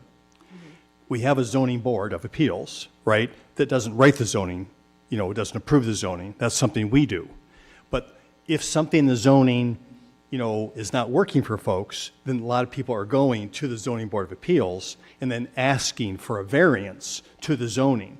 So from that community input, if you're seeing the same thing come back and back asking for an appeal related to that, well, that's partly staff's responsibility. I presume the zoning board of appeals might have asked you to do this, say, why don't you clear up your zoning code so everyone's not coming to us and asking for a variance? Does that fair to That is describe correct. some The portion of it? Zoning Board of Appeals stated in a meeting earlier this year, not specifically with this marijuana provision, but with several others. We keep seeing these requests. It's time to, staff, please don't delay any further and make these changes. Okay. So then when it relates to the drive-throughs, you say that, we regulate what can have a drive-through and what cannot have a drive-through. Is that correct? That's correct. Give me some, please, examples of things that you say could have a drive-through and could not have a drive-through. Let me take a step back. We don't tie drive-throughs to any specific businesses. We say what districts drive-throughs are permitted in, and we set up specific parameters for those drive-throughs. So things like, what is the stacking requirement? Where should the drive-through window be located on the lot? Front or side? Can it be adjacent to the street? So the zoning code, that is how the zoning code currently handles drive-throughs, is that they're allowed in these districts, and it does not say only allowed with restaurant or only allowed with X other business. So for a drive-through, when I think of a drive-through, I think of like a McDonald's drive-through. So is that what you're talking about? You're not talking about the curbside. You're talking about a business, say marijuana business. If they don't have a window there right now, they would then, let's say if it was done to where we did allow drive-throughs, then it would be in the instance of, say, a McDonald's where a business could then put in a window and have someone drive through. Is that what you're talking about? Yes, and we have a picture illustrating in the zoning code what a drive-through looks like. I did see that, yeah. So, and that is, you mentioned curbside pickup. Those are two different entities, right? Drive-through, we talk about the stacking, the window, the ordering and payment, and how that operates. And curbside pickup is a different element, a different activity, accessory activity. That was questions I had regarding the marijuana one. Within this, there are tons of other updates that are also being made. I personally would like to have more time to review all of those and talk more with staff going forward. So I would have to say that as of this time, until I get more information and speak with more of the staff, I would have to say no to this. So I just want to go on the record. Are there any questions that I can answer this evening for you, or any other? No, commissioners? that was, it was a Okay. big document. It was a lot of red within that. I had a time to go through certain things. I do agree with, what is in place with the adult areas or businesses. But again, there's just other stuff in there that I haven't quite grasped yet, and I'd like to get some more information on that before I can move forward. Thank you. Thanks. Other questions for staff? Yeah, between the medical use and the rules with recreational and medical and changing those and making them one, like, what is the reasoning behind that? Sure. So what was changed to be this, what was being proposed to be changed is to allow the provisioning center and the retailer to have the same distance parameter from other uses. Right now, the provisioning center, and I'm quickly flipping, lists different distances and more protected uses that a business must be located from. A retailer has some of the same distances and some of the same protected uses, but it's a shorter list. Our code and the state code both say that those businesses can be located in the same location, but because of the distance parameters that we have in there, you actually can't always locate them in the same location. What's being proposed doesn't change the number of spaces that can house a retailer, a facility that sells cannabis, because we're merging them into what exists now. We have two separate rules, and we're merging them into into one. So those purple maps that you may have looked at online, which locate approximate locations from certain protected uses where businesses can go, that's not changing. It's just how medical and adult use can be reviewed together. It almost seems like medical is just irrelevant now because of adult use. I mean, why do we still make rules? No? So, Attorney Robinson, do you want to answer that question? Certainly. Medical is still viable because people under the age of 21 can get a medical card. There's no tax if you are a card-carrying medical patient. Otherwise, if you're going into adult use, there's a 10% excise tax and the 6% sales tax. So in essence, you're paying 16% tax on the item that you buy at a marijuana retailer. Whereas if you're a medical patient and you're going to a provisioning center, which are, as Ms. Anderson pointed out, are oftentimes both in the same location, you don't pay that 16% tax. So the medical end of it is still very viable. Okay, that makes sense. Yes, Commissioner Hoffman. Thank you. Good evening. I have a couple of questions. So, does the city have a cannabis committee? Is there a group that meets? Okay, what is their stance on these proposed changes? So I don't know if Paul or Antonio would like to come up and speak to this because they handle the committee directly.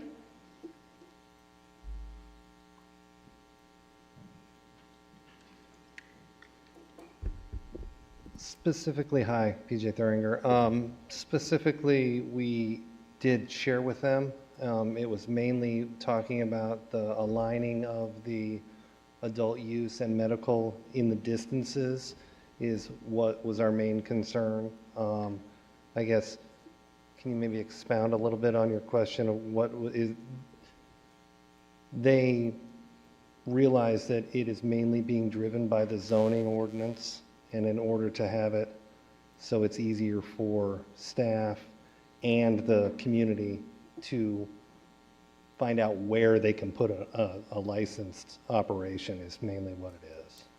Okay.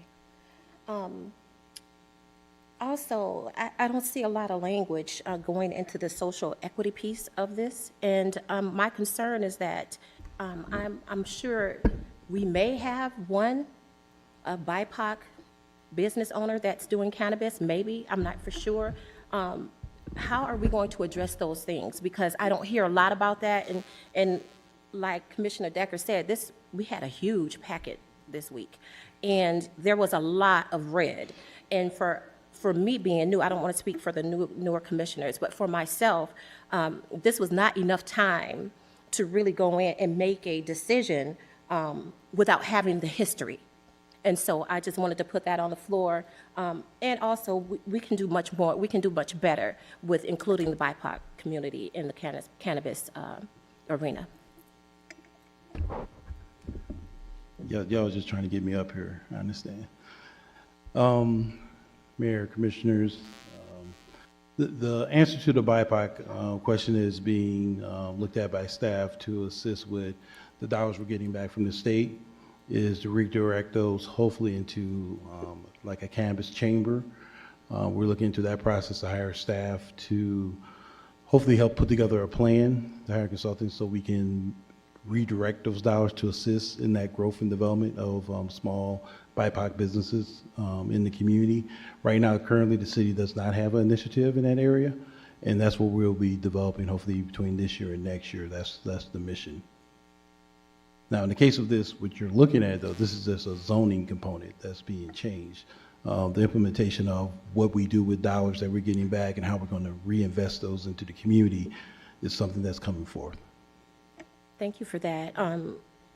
Also, how much has been recaptured thus far? How much has the city, how much has been received since everything took place in this ordinance? Like, I guess it's the last 2 years. Yes. So from my knowledge, we received just recently almost 600,000. That's going to be an amendment to the budget coming up. Previously, we have additional almost 300,000 that we're going to be utilizing currently for, like I said, the new position and hopefully hiring a consultant to deal with the equity initiative that we're planning on going forth this year. Just a quick question, I'm going to jump in here. Don't we have a policy, a 25% policy related to those proceeds? You want to talk about that a little bit? Yes. So pretty much what happens is 25% policy that the mayor is talking about is that the city commission in the past put in pretty much an ordinance that we would capture a percentage of that dollars that we get back through taxes, capture that we get from the state, but also proceeds for licensing. And so that 25% of that gets put into the general fund to be utilized to be put back into the community currently.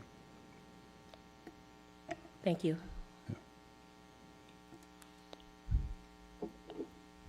Attorney Robinson? Yeah, commissioners, and this is for the newer commissioners, the city's marijuana policy is built on a three-legged stool.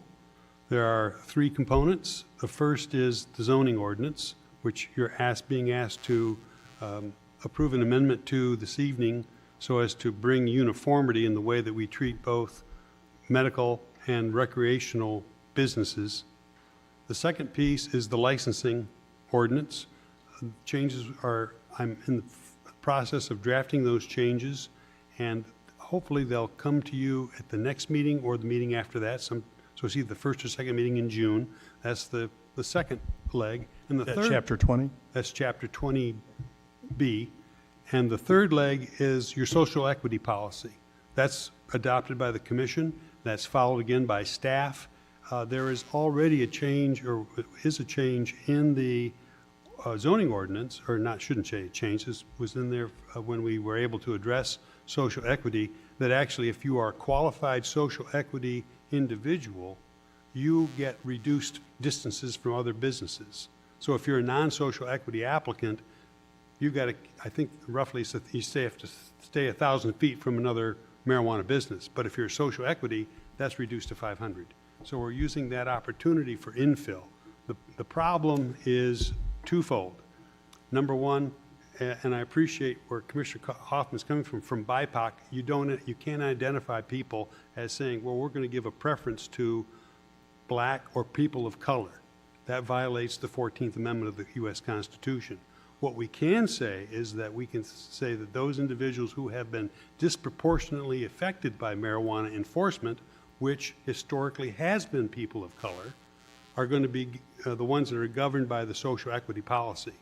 So we take that issue out of the mix, if you will, so as to avoid constitutional problems. And we also have indicated there are certain, again, census tracts in the city of Kalamazoo, which again, tend to be predominantly occupied by people of color who qualify for that social equity policy. But we can't identify saying we're going to give this benefit to minorities. We have to be very careful the way we frame that, and the state recognizes that as well. The other thing that I've kind of lost my track there. There's one other point that I wanted to make. I think that's basically it. And that policy is coming back to you probably again in June or July once we make the changes in the zoning code and in the licensing code. let's see, that reminds me. The other challenge, unfortunately, is, and again, from my perspective, I believe that Michigan voters, particularly voters of color, were sold a bill of goods on the recreational proposition that was adopted in 2018. In 2018, adult use, and there was a line in there talking about the disproportionate impact of people who have been affected by marijuana enforcement. The problem is that it's a question of capital. When we were having our listening tour, when we were considering the changes that we wanted to make in our ordinance, it was enlightening. There was an African-American woman from Flint who was down here advocating and said, the problem is capital. People of color don't have access to capital. And I can tell you, this is not unique to Kalamazoo.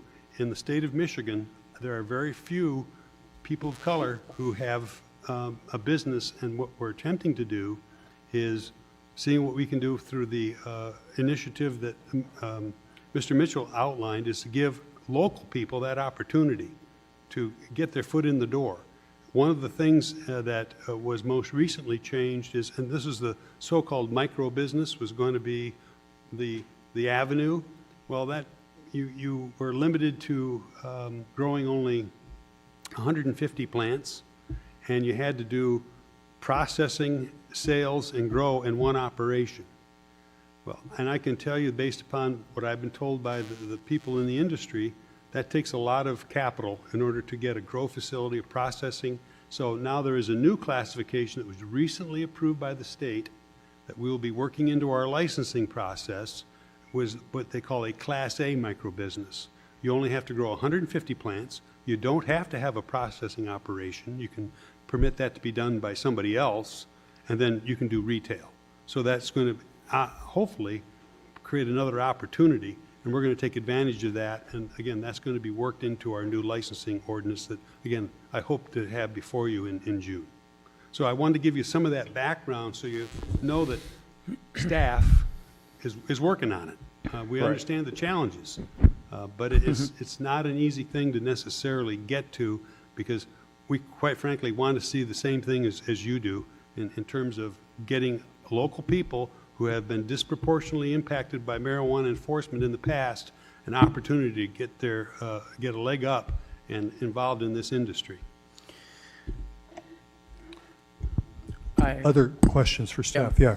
Commissioner Morris. I appreciate your comments, Attorney Roberts, but as history shows that some of these things that take place to support, local individuals, like this initiative is 4 years out. Why wasn't it looked at in the beginning? And you wonder why people like Brother Jacob call and say racism is attached to everything. When people of color get the crumbs that are coming off the table in ways where 4 years down the line, you're thinking about an initiative that might help those who were disproportionately affected by marijuana use or sales. You can't take back time that was taken from people. And at the end of the day, if we keep putting ourselves in these positions where we're 4 years down the line and we're talking about an initiative that should have been implemented in the beginning, this is why people of color are so upset. Oh, and it's one of those things where we have to really be mindful and considerate of. Because where are these facilities being launched? In the Edison neighborhood, in the Millwood neighborhood. They're not in suburbia, you know what I mean? There's some that are a little bit out, you know what I mean? But it's one of those things where it's easy to do. The majority of the percentage of white owners, what is the percentage of that? How many black owners do we have? I don't have that number. How many Hispanic owners do we have? Pretty much, I know in the case of African American, we got just a handful. When I say a handful, less than 5. Less than 5? Yes. How about white owners?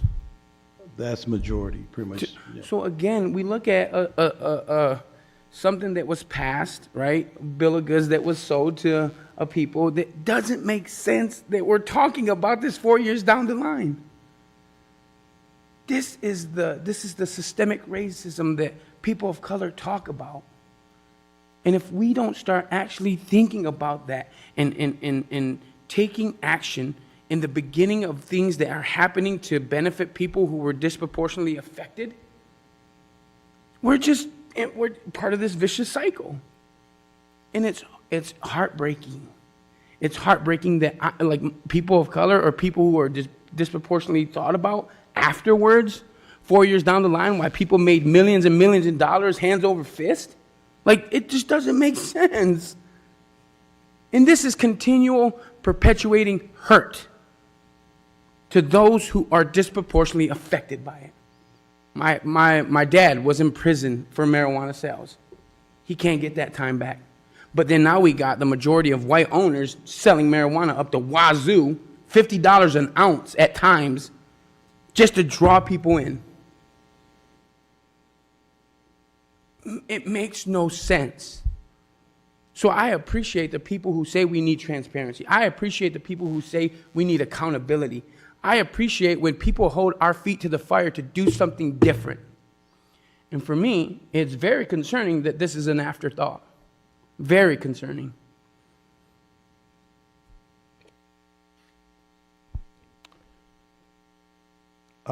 Thank you, Commissioner Juarez. So, Attorney Robinson, where did this change occur in the state law that is providing another opportunity now? Well, right from the outset, Kalamazoo was identified as one of the impacted communities, and so we worked on that right from the beginning. When we decided to permit adult use marijuana businesses in the city, and that was done in pre-COVID. We started the work in late 2019, and we came online, if you will, on June 1st of 2020. And as part of that, we had the licensing, we had the zoning, and we adopted a social equity policy. So there was thought by staff at the time of what can we do to make social equity real in Kalamazoo. So I with all due respect, Commissioner Juarez, we have not coming to the table late. We've been trying to think what we can do to make it work for our local individuals who have been impacted by marijuana enforcement. The problem, as I indicated, is, and this is a little bit outside the city's scope, is access to capital. That is a problem, and that's why what Mr. Mitchell indicated is that what can we do to attack that problem? And only recently have we got the money from the state in order to do that. We got a small payment, relatively small payment, last year because we permitted adult use businesses in 2020. We got a 2021 payment based on that 10% excise tax I talked about. We got a little bit more this year for the 2021 sales because, again, marijuana sales across the state have increased. We're sharing in that bounty, if you will, and that's why we want to come before you with an amended social equity policy so as to make use of that increased capital. So Commissioner Hoffman mentioned a committee. How many people of color are on that committee? I think it's majority, but I don't want to answer that. 2 out of 3. 2 out of 3. How many people of color or people who were disproportionately affected by marijuana use, like people who had felonies or served federal time that you guys talked about or talked to that could help this process with this social equity piece? I don't know if I understand your question. So how many people who are disproportionately affected in prison sentencings on a federal level because of marijuana have you talked to about this social equity piece? I personally have not talked to any. How about the city? As Attorney Robinson stated, that was talked about at the beginning of the process. And at that time, I can't answer the numbers, but this chamber was full of individuals that participated during the first step of getting the equity plan initiated. How many of those licenses were or people who were applicants of those licenses? Because I know the state made some kind of incentive for those who were disproportionately affected for licensings as a discount, like 25% if you were within a district, or how many of applicants did we get for those? To my knowledge, we don't track that information on background information. We do not track that information with our assessments of the companies. We do pretty much assess how many individuals are being hired from this community and are also BIPOC population. We track that information, but not in the case of ownership, but employment. Okay, so I appreciate your the conversations, Attorney Roberts, and I really do think that our city, like Brother Jacob called in and said, we are one of the best cities in the nation. I believe that, but a conversation is owed to communities who are disproportionately affected. It's much more than a conversation that's owed. It's much more than just a thought. It's like real tangible action that changes how I view, because you remember I made this statement a while back, people don't care how much you know till they know how much you care. And if people who are disproportionately affected by this know how much the city actually cares about them, the difference in their participation of this might increase, or might feel like, prosperity for me is what the city really wants. And so it's just, we're caught in this position where we think about these things and we're talking about these initiatives and these great things that are happening for our community, just not fast enough for people of color because of access to capital. And so when Brother Jacob calls in and says everything's tied to racism, when a Hispanic or a black individual can't go get a loan, a business loan, or doesn't have the understanding of financial literacy, how do we help those people? How do we help, lift and elevate, educate and elevate those people? There's a saying at Urban Alliance, Yafencio Harris, shout out to him, educate and elevate. If we can educate people, if we just put the opportunity on the table and expect people to take it and say, do what you want, instead of educating them and showing them how to use it, because I believe the systems that exist in this country are for me to take advantage of too. And I'm learning that, right? A buddy of mine is teaching me that, and I'm seeing it work for me. But somebody had to teach me that. Somebody had to show me, because people who are selling marijuana back in the 80s and the 90s weren't doing it because they had a great understanding of the stock market, weren't doing it because they had an awesome understanding of financial literacy. They were doing it because there was disparity. It was lack of opportunity. And it was one of those things where we got to do better at educating people, not just creating an opportunity.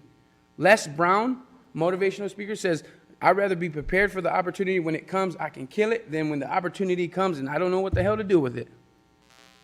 And so that's our obligation to our people.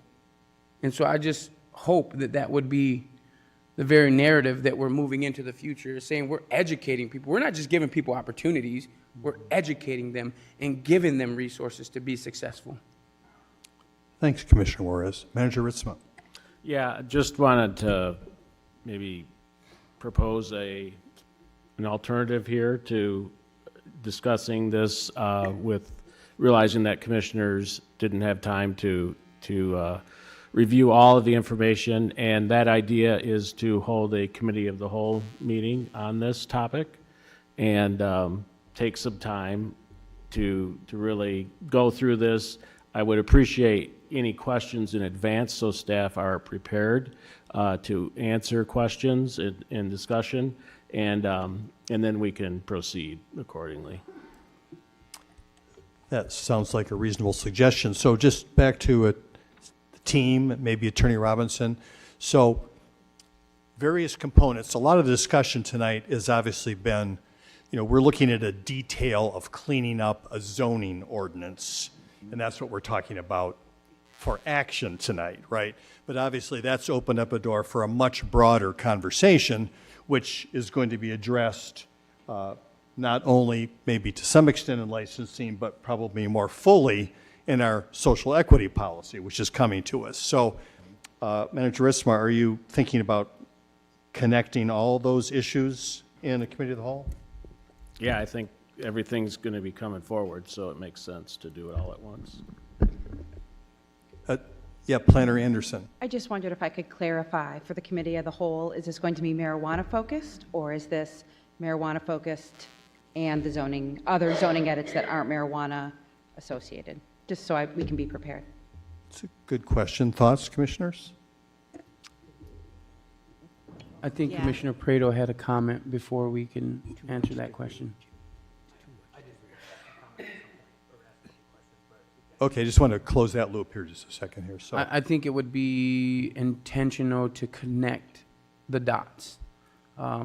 Zoning, marijuana, business, why all of it works together, right? That would be ideal, I think. My perspective, that's it. I agree, just the chapter 50 and going through things and just kind of seeing how things play along. Because we also had a comment regarding, from a resident here within the city. It also talks about some of the zoning changes and thinking about, again, protecting the bicyclists, people on mopeds, I believe it was, the walking, when we start doing the updates to I believe it is the Inkster Bridge? The Inkster Bridge. So I think, was that some of that within the red stuff too, or no? No? Okay. No, Inkster Bridge is a public service project, not zoning related. Okay. Yeah, All right. Thank you for that clarification. Awesome. Yeah. Thank you.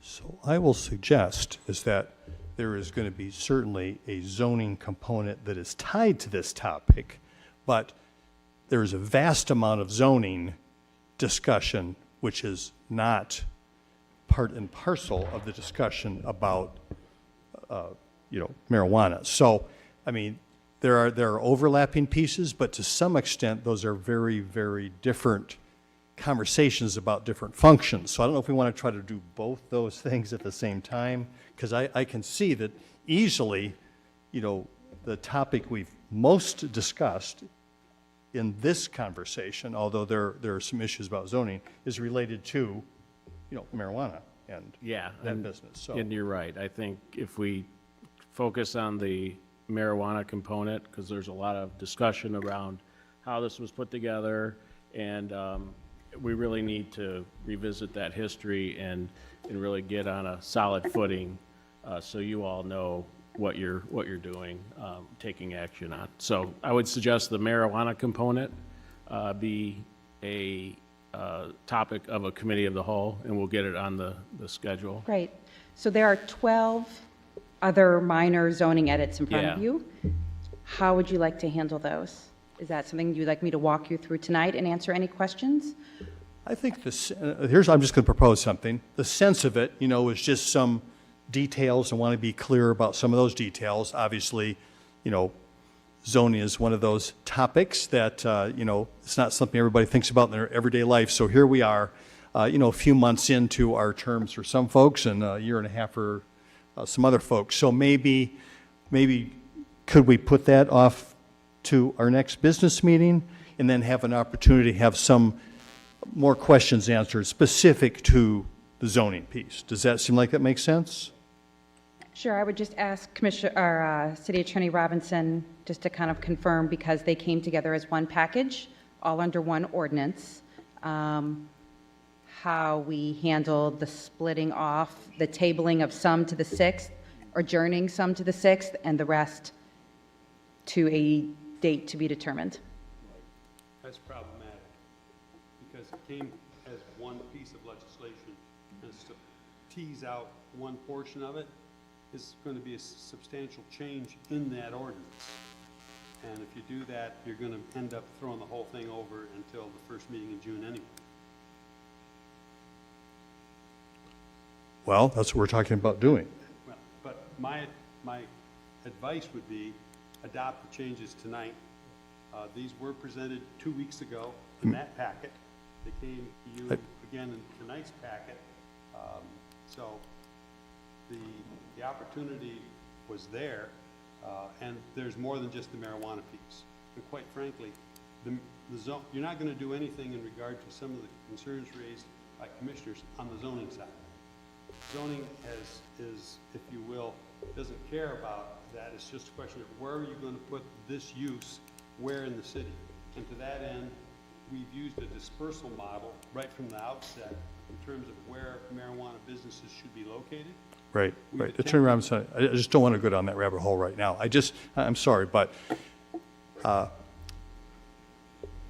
is it what's our time frame in terms of how soon we need to pass, not the one that's tied to, the one change that is tied to the drive-through and marijuana, but as far as the balance of those clearing up, is there something that's pushing us on a timeline for that right now? The impetus is the zoning board, the zoning board of appeals asking us to move with haste to make these edits because they keep seeing repeated requests. That's one. Two, these have been on staff's running list for quite some time. And so when we administer the code and we're talking to the public about the code, if things aren't clear, it just requires a little extra, a little more time and a little more understanding on both sides for those. There's not necessarily a project that is pushing these, again, because these have been on our list for a while. Sure. So I appreciate that. So there's not some real reason to push this. And I just think, Attorney Robinson, is that, yes, it's been here before, but, now it's in front of us. Just this idea of what I initially said. Can we put the zoning piece on June 1st? Can we shoot for that, fully answer our questions, and then schedule a deep dive into issues related to marijuana use? And that's not an issue with the ordinance, City Attorney Robinson, because that night I presume we will or will not take these marijuana edits forward. I'm just wanting clarification so I can have the right. From my perspective, the whole package gets pushed off until June 6th. Okay. And at that time, all pieces are considered, and if we choose to make changes then, we make changes then. I don't Vice Mayor think we want to do that. There was a problem tonight. There were over 1,000 pages in the packet. And I, for one, needed more time to study this whole thing.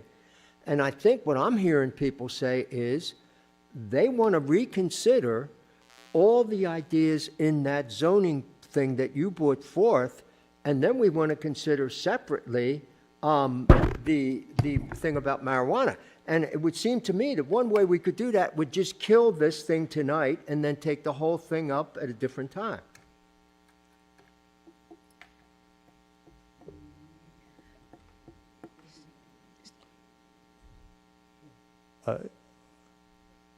Yeah, Commissioner Prado.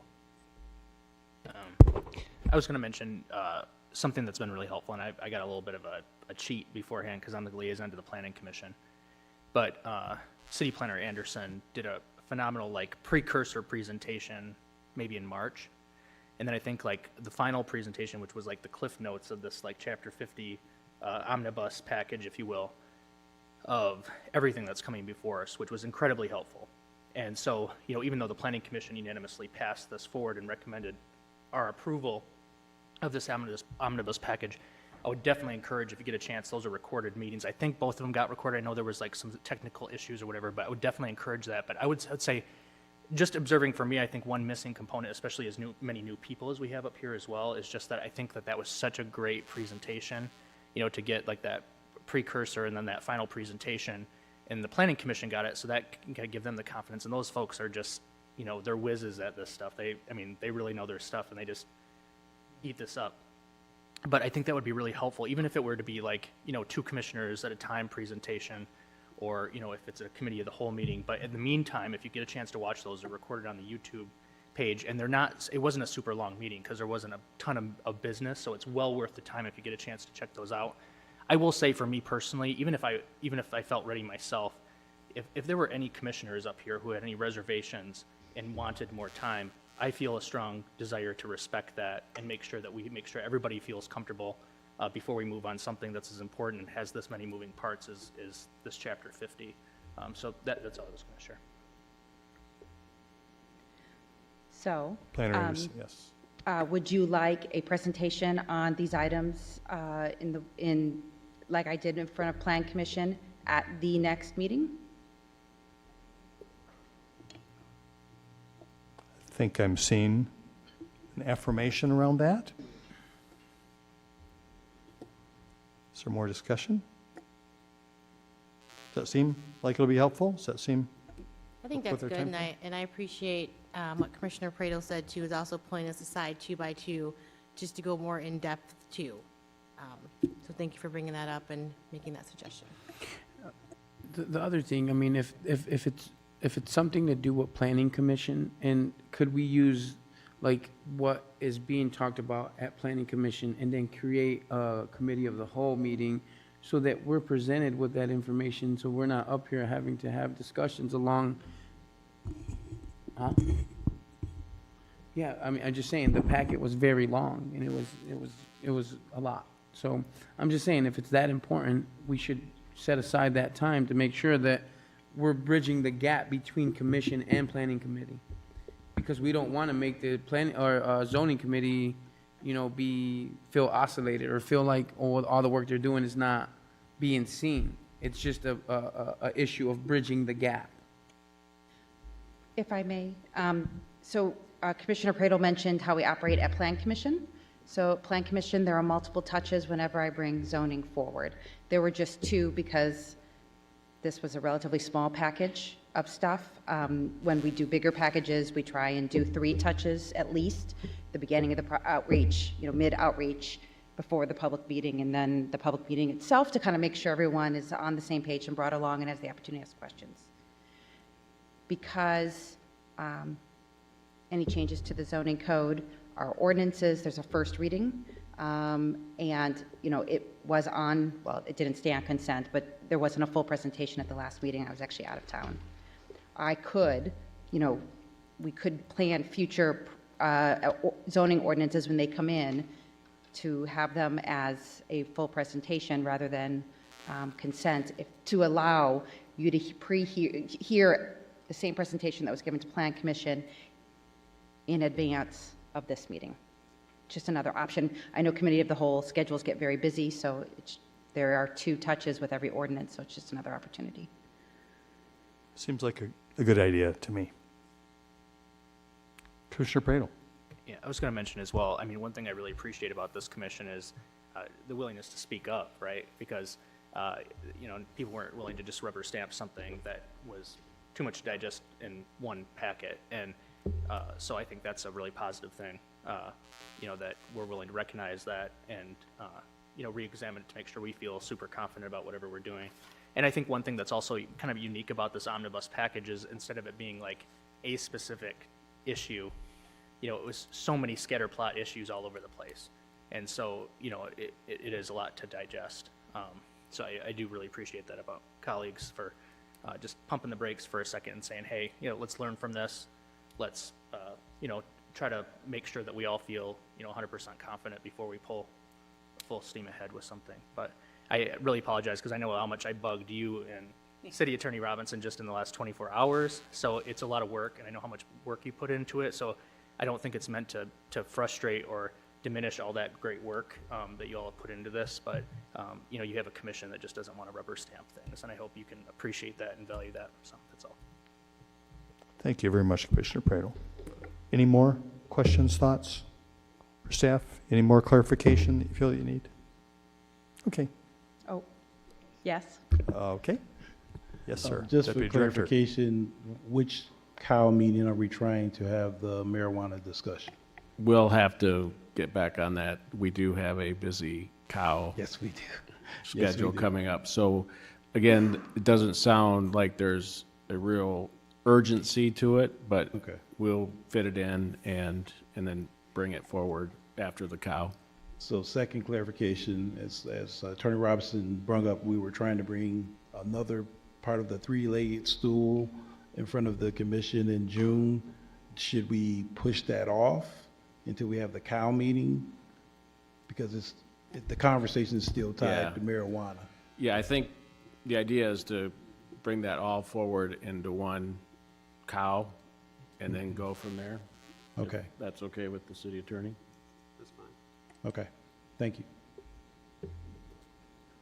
All right, thank you so much for everyone's participation.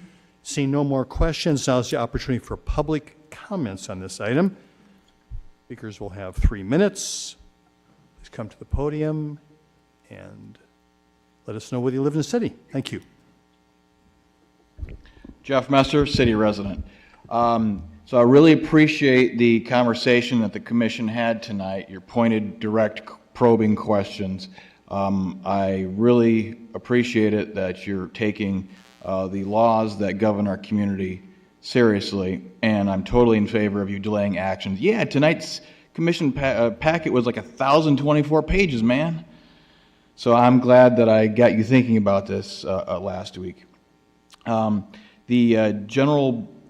then Planner Anderson kept mentioning that there were some of these changes that the Zoning Board of Appeals was wanting, but she didn't say specifically what it was, and I'm guessing she was referring to the change that would allow residential uses on the first floor in the community commercial district. That's probably what keeps coming before the Zoning Board of Appeals. So yeah, that part, if you want to maybe push one of these parts forward quickly, it'd be that first floor residential in the CC zone. But what originally got my attention to this was the marijuana drive-through proposed to prohibition. And Attorney Robinson at last meeting told us that the state had, during the pandemic, kind of lifted some of those restrictions. And there's been some good aspects of the pandemic. It's caused people to rethink the way they do things, and it's caused governments to realize that some regulations are unnecessary. So we've been living for the past 2 years without this restriction on drive-throughs. And as staff told you, they didn't get any complaints, apparently, about having this, and I think we should, we have you know, the lived experience of the drive-throughs not causing a problem and some other things, and so I don't see a need to regulate something that is not causing a problem. So I appreciate all your service and the great discussion you all had tonight. Thank you. Thank you. Next, please.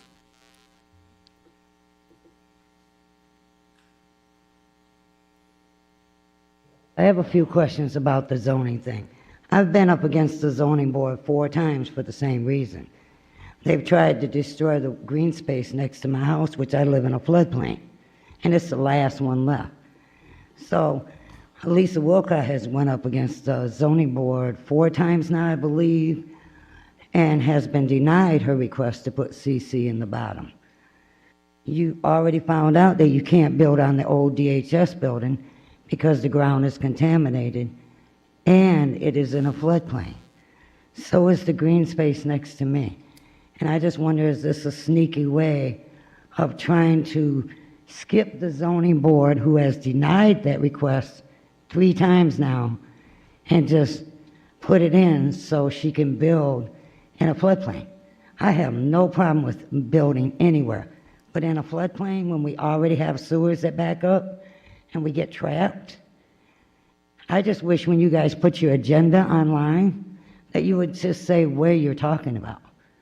Because I have to keep taking off of work, my second job, to come here, or rush from work. I have to work both jobs tomorrow.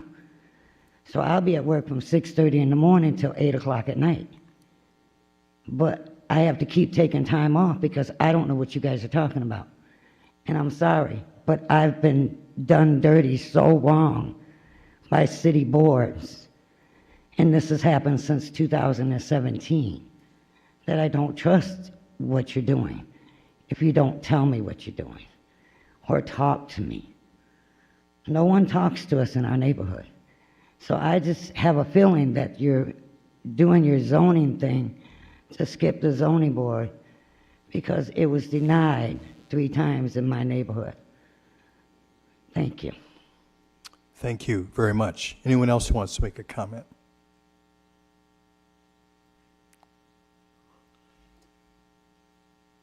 See no one, then I'm closing the hearing, and there is no action that we need to take tonight. Next is the consent agenda. Manager Ritzma. The following items are being presented for approval. First is the approval of a professional services agreement with Prine and Newhoff for a citywide stormwater condition assessment in the amount of $287,000.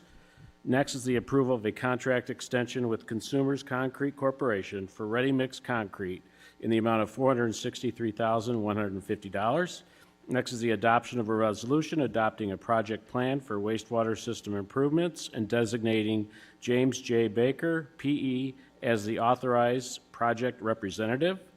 Next is the approval of the use of $56,525 from the City Commission Initiatives budget to provide diversity, equity, and inclusion training opportunities that will include commissioners. Next is the approval of a housing development fund loan in the amount of $60,000 to Suites for Homeless LLC for gap financing in the creation of 4 affordable housing units located at 913 South Westnedge. Next is the authorization for the city manager to execute an access agreement with Bronson Methodist Hospital for the property located at 1107 South Burdick Street. Next is the approval of a request from the Kalamazoo Country Club for a permit to publicly display fireworks at 1609 Whites Road on Friday, July 1st. And finally, approval of a request from the Kalamazoo Growlers to publicly display fireworks at Homer Stryker Field on June 3, June 24, July 1, July 4, July 15, July 22, and August 12, 2022. Thank you very much, Manager Ritzma. So, Commissioners, the requested action is a motion to approve items 1, 3 and 4, 6 and 7, and 9 and 10, and authorize the city manager to sign all related documents on behalf of the city. Is there a motion? So moved. Motion made by Commissioner Decker, Support. supported by Commissioner Hess. Clerk Borling, please call the roll. Commissioner Hess, Yes. Commissioner Hoffman, Yes. Commissioner Juarez, Yes. Commissioner Pradel, Yes. Vice Mayor Cooney, Yes. Mayor Anderson, Yes. Commissioner Decker. Thank you very much, Commission. The items on the consent agenda are approved. Next, we are to our regular agenda. We have some more items on that. Manager Ritzma. G1, H1 is authorization for the city attorney to execute a settlement agreement with the U.S. Attorney's Office for the Western District of Michigan to resolve allegations that a transit center does not fully comply with Americans with Disabilities Act and pertinent regulations. Thank you, Manager Ritzma. Is there a staff report on this item? I will turn it over to the city attorney if he has anything. No, I don't. Nothing more than what was in the packet. Are there any questions for staff at this time on this item? Commissioner Pradel. Yeah, I was just curious in terms of, I get the sense that there was a feeling that changes had been made to the facilities that made it adequate because it was a historic facility, historic designated facility. And so it came as kind of a surprise that this came forward from, and so I was just kind of curious if you could share a little bit about that. The transit center underwent a significant renovation in, I think, 2006, 2007. And we also had it's a historic designated site. So at that time, the city believed it was in full compliance with the ADA. And it came as a bit of a surprise when the U.S. Attorney's Office approached my office. They sent a letter saying, we found all these violations.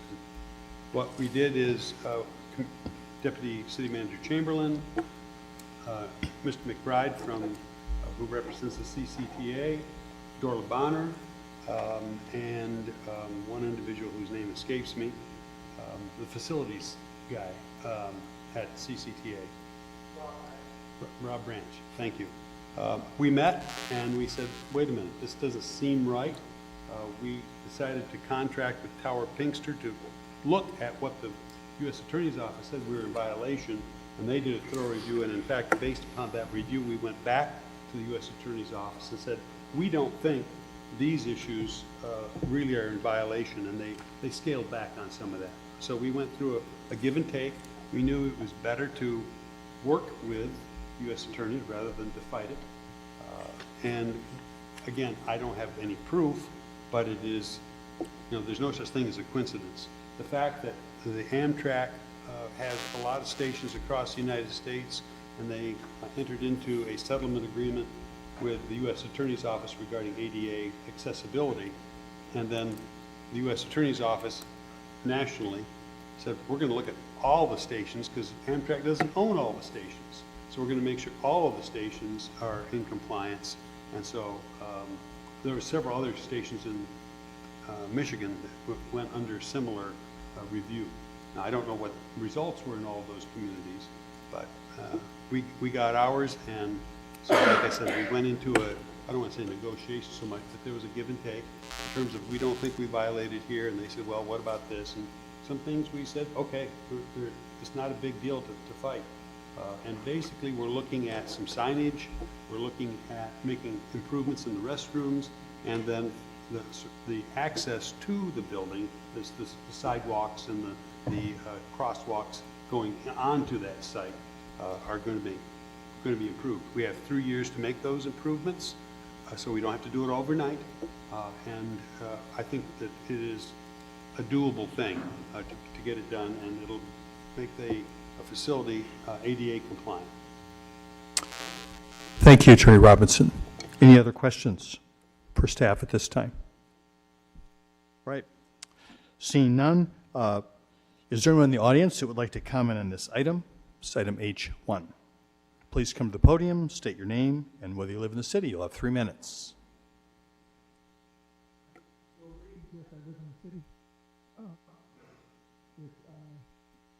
My usual complaint is about the ADA compliance. There does not seem to be any ADA compliance. Here we go again with the microphone. It's exactly what I'm talking about. City attorney has a microphone in front of him that he has not used the entire night. Haven't been able to hear a word unless I have it with my headphones in.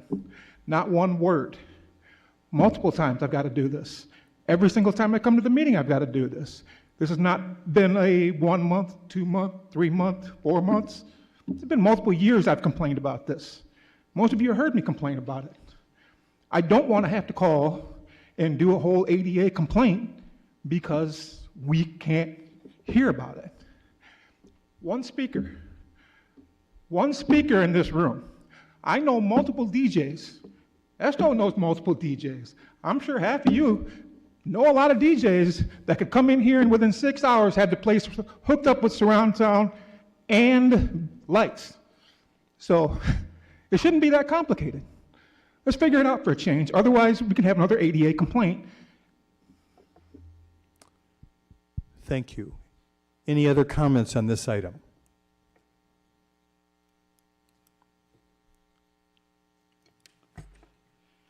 So seeing no more comments, the recommended action is a motion to authorize the city attorney to sign the settlement agreement. Is there a motion? So move. Motion made by Commissioner Juarez. Support? Supported by Commissioner Praedel. Any further discussion, Commission? Commissioner Praedel. I didn't really get a chance to ask a question about this, but as the conversion is going to two-way on Kalamazoo Avenue, this also seems like a pretty opportune time with the, that stretch of improvements, if there's going to be sidewalk improvements and those sort of things as well. So glad to see we're able to come to a settlement agreement, and thank you, City Attorney Robinson, for sharing some background on it. Thank you, Commissioner Praedel. Any other discussion? Seeing none, our good Clerk Borling, please call the roll.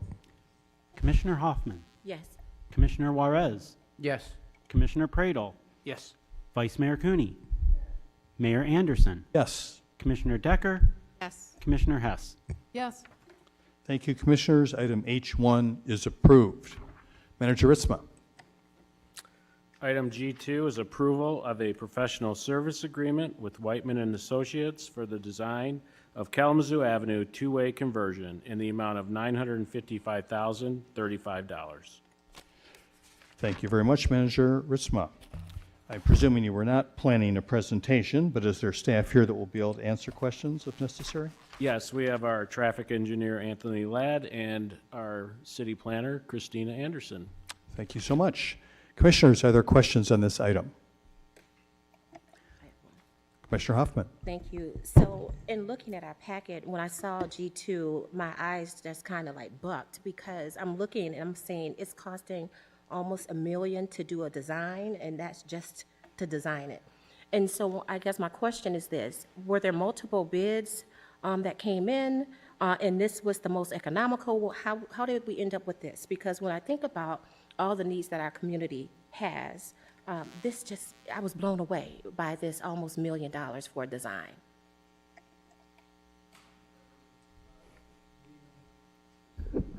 Good evening, Mayor, Vice Mayor, Commissioners.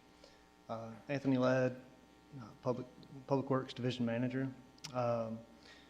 When we sent out the request for proposals in January for this project, we put a lot of time and effort in developing that request. It was probably the most thorough request that we have done to date since I've been here at the city. For a few reasons. One, understanding the scope of this project from a strictly construction standpoint and all of the different features that it would entail, but also what this project would mean to the city. Because as we'll get into, I'm sure, this project entails a lot more than just infrastructure upgrades, which it does, which it needs. But we wanted to make sure that it encompassed the values that we've talked about, that we've heard about from residents and heard about from elected officials over the years.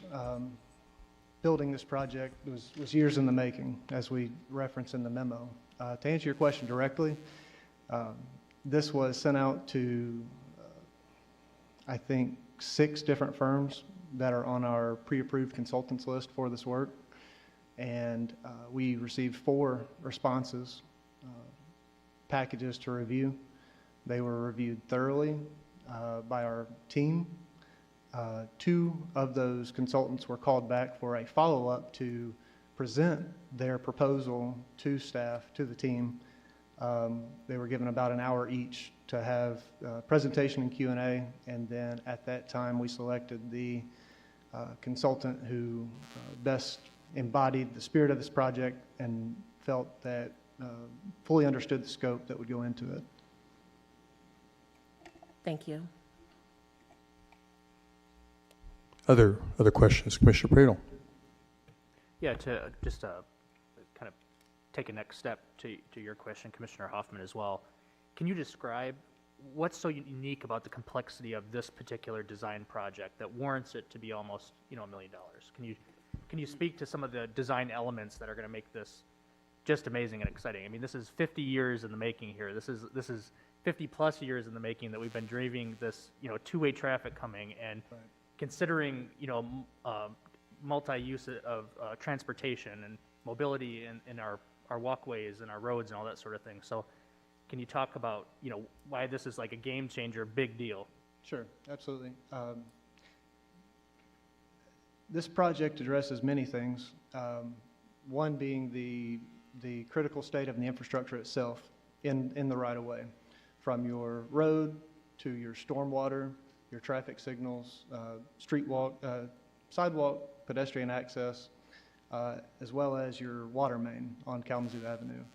And in order to effectively take a street that's in one way from a traffic standpoint, you can't take just sections at a time and have one section one way and one section two way. You have to create an entire corridor, which creates a very large scope of work on Kalamazoo Avenue from Douglas to Harrison.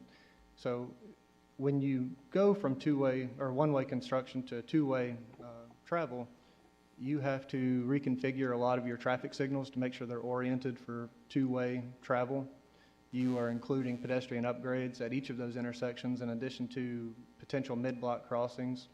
You are excavating underneath the road to replace stormwater infrastructure that's over 100 years old, particularly downtown, where you have decades and decades of infrastructure that's been built on top of each other, it's a lot to untangle and reconstruct that properly to today's standards, as well as replacing the water main.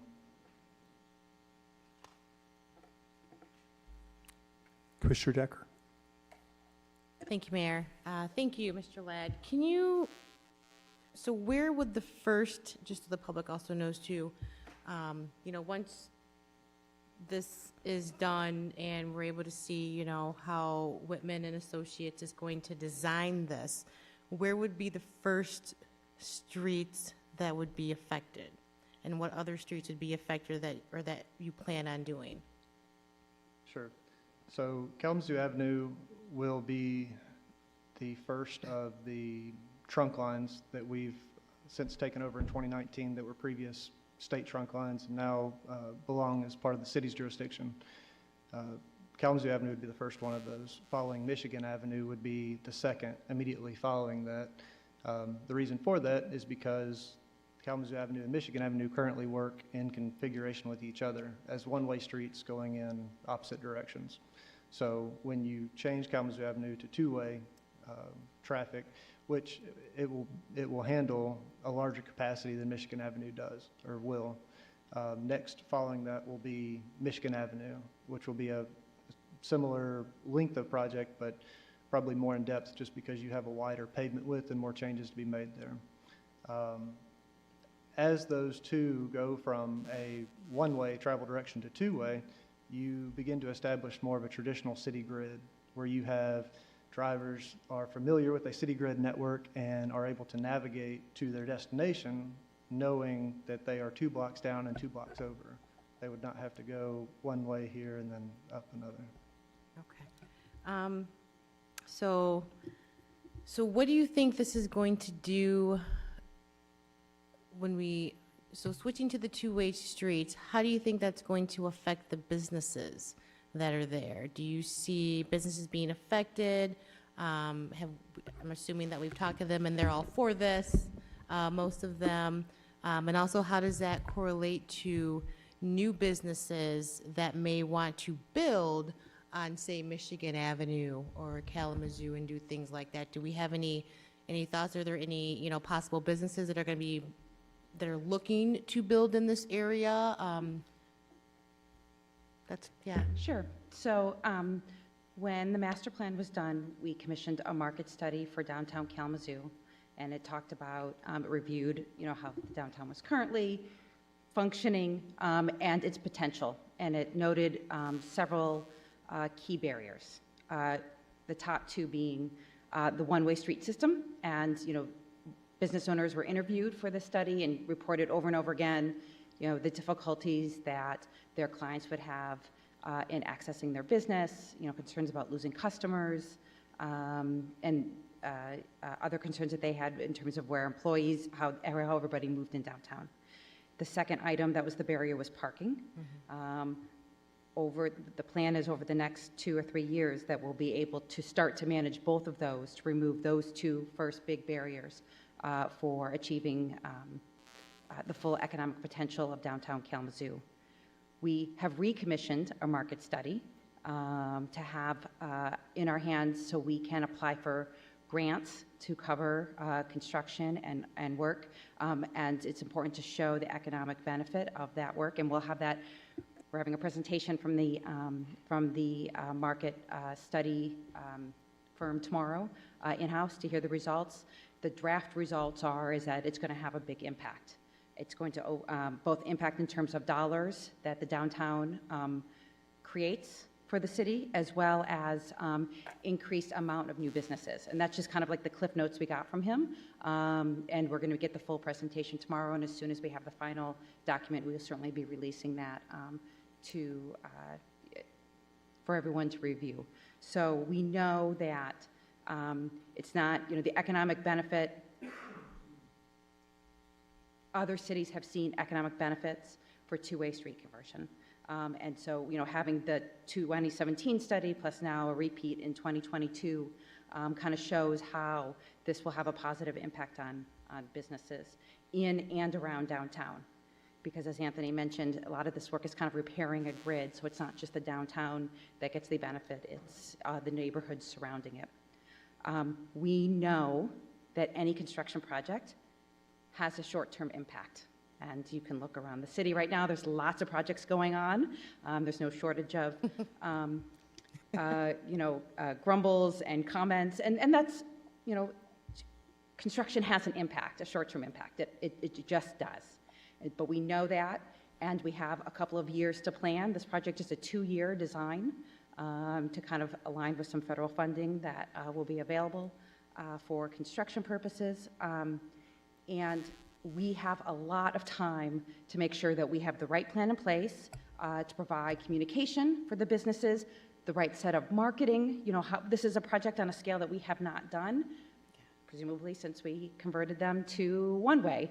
And there was a really lovely trifold pamphlet that showed you how to move through the one-way streets that they put out.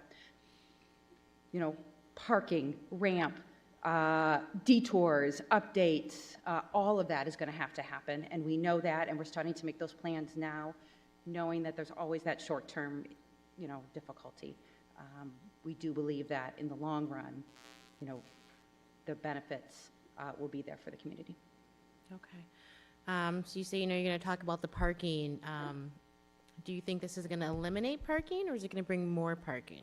No, the goal is not to eliminate parking. We want to make sure that our on-street parking is working in cohesion with our ramps in terms of pricing and availability. Downtown Kalamazoo Partnership a couple years ago commissioned a parking study, which the city has now has the ability now to put that plan into action. And it talked about adding spaces. It talked about wherever we could, looking at driveways that are no longer being used. Does it make sense to close them? Where can we look at parking availability? And then again, looking at pricing, consistent metering, which, if you look downtown, there's meters all over the place. And some are this rate and some are the other rate, and then streets you think would have meters don't have meters. So coming up with a very consistent system, and then tying that to the ramp and how the pricing, if the meters are this, is the ramp at this for 2 hours free, or vice versa, like how do you work all those things together? And so this is part of a larger effort to improve mobility in downtown for everyone, both those who are traveling by vehicle, but even when you travel by vehicle to the downtown at some point, we'd like you to stop, right? We'd like our restaurants and our businesses want you to stop, and then at that point become a pedestrian, right? And so making sure that we are making our improvements accordingly. And this work is, we're talking about downtown, and the contract is downtown, but I'll say that this is work that's happening in other locations throughout the city, looking at increasing sidewalk width in commercial corridors, making sure our crosswalks are clearly marked, and adding more where we can. Traffic calming measures, this is kind of all emblematic of work that's being done throughout the city, and has been for the last couple of years. Thank you, Planner Anderson. Manager Ritzma. Yeah, I would just add, so this has been going on for quite a while, this topic. And one of the things there's a couple things I think that are important that Commission should know about. One is traffic speeds through downtown. We've got to slow this traffic down on Michigan, Kalamazoo, Westnedge, and Park, Lovell, and South Street. So traffic calming is a big piece of this. Please also talk about what's going to be planned for Westnedge and Park, especially on the north side, relative to making it more of a neighborhood street again versus a thoroughfare. Certainly. Thank you for bringing that up, City Manager Ritzma. This project that's before you tonight, where the design is actually the third project in this downtown network update, right, that we did the big engagement on, most recent large engagement on, since we've been talking about it for about 50 years, in 2019 and 2020. And so there are two projects that one has been started, and both have been started at this point. Stadium Drive, quickly that work between Howard and up to the stadium, that first leg where there's going to be a multi-use path on the north side, so we have the opportunity for pedestrian and cycle movements, landscape median in the middle, that came from that same project. The second project is an iterative one, and that, meaning a small, is Kalamazoo and, Park and Westnedge. Park and Westnedge, from all the studies that were done, we have learned that it cannot go two-way in this first package. When the studies were done by the engineers, there were definitely some breakdowns in the system, and because of the length of those streets, they're very complicated, right? You know, Michigan, Kalamazoo, South and Lovell are relatively small compared to Westnedge and Park, which run the length of the city. So, does that mean we can't try to meet the vision that the community put forth for us, which was slower streets and safe spaces for everyone? Just because we can't do real permanent construction right now, we chose to take other steps to make immediate impacts. And so the things that we have done include, we did a pretty big engagement process last summer with Vine, Northside, and downtown residents to talk about traffic calming on Westnedge and Park. We had residents locate where the ideal crossing locations are so we could improve the crossings, both with signage, in some cases flashers, and better crosswalk painting, new sidewalk in many locations where we found that was where gaps were found in those areas. And that's part one. And a lot of that work was done on the north side in the fall. What has not yet been done in the north side, and nothing yet has been started in Vine, but it will all be done this summer, is striping a West Central Park where Michigan Department of Transportation streets, and they were treated as such, right? So very wide lanes, feels very comfortable. My son is in driver's training right now, and he went out on Westnedge, and he said, oh my gosh, I was going the speed limit, and a few minutes later I was going 45. I didn't even realize it. I felt like I was going okay until my instructor kind of, nudged me. It's because those travel lanes are really wide. They're like highway wide. And so by adjusting the paint and redoing the lanes, we can help make them feel more narrow, like city streets, and help reduce some of the speeds that way. So that's part one of that project. Part two is that on-street parking is spotty along those streets, in both the north side as well as Vine. And so in places where we can, we're going to add additional on-street parking on Westnedge and Park. And then third, we are adding a bike lane. And so between these two things, we are covering methods that have been shown in Kalamazoo and elsewhere to reduce speeds, adding pedestrian safety elements, and adding space for cyclists. So it's an opportunity to do something now on a street where permanent construction may take a little while. And so that is that project. So Kalamazoo is actually the third to come from that network update project. Commissioner Juarez. Is keeping semis out of downtown going to be part of this design?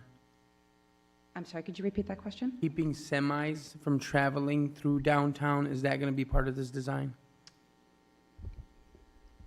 I would not say that inherently keeping commercial vehicles off of downtown is,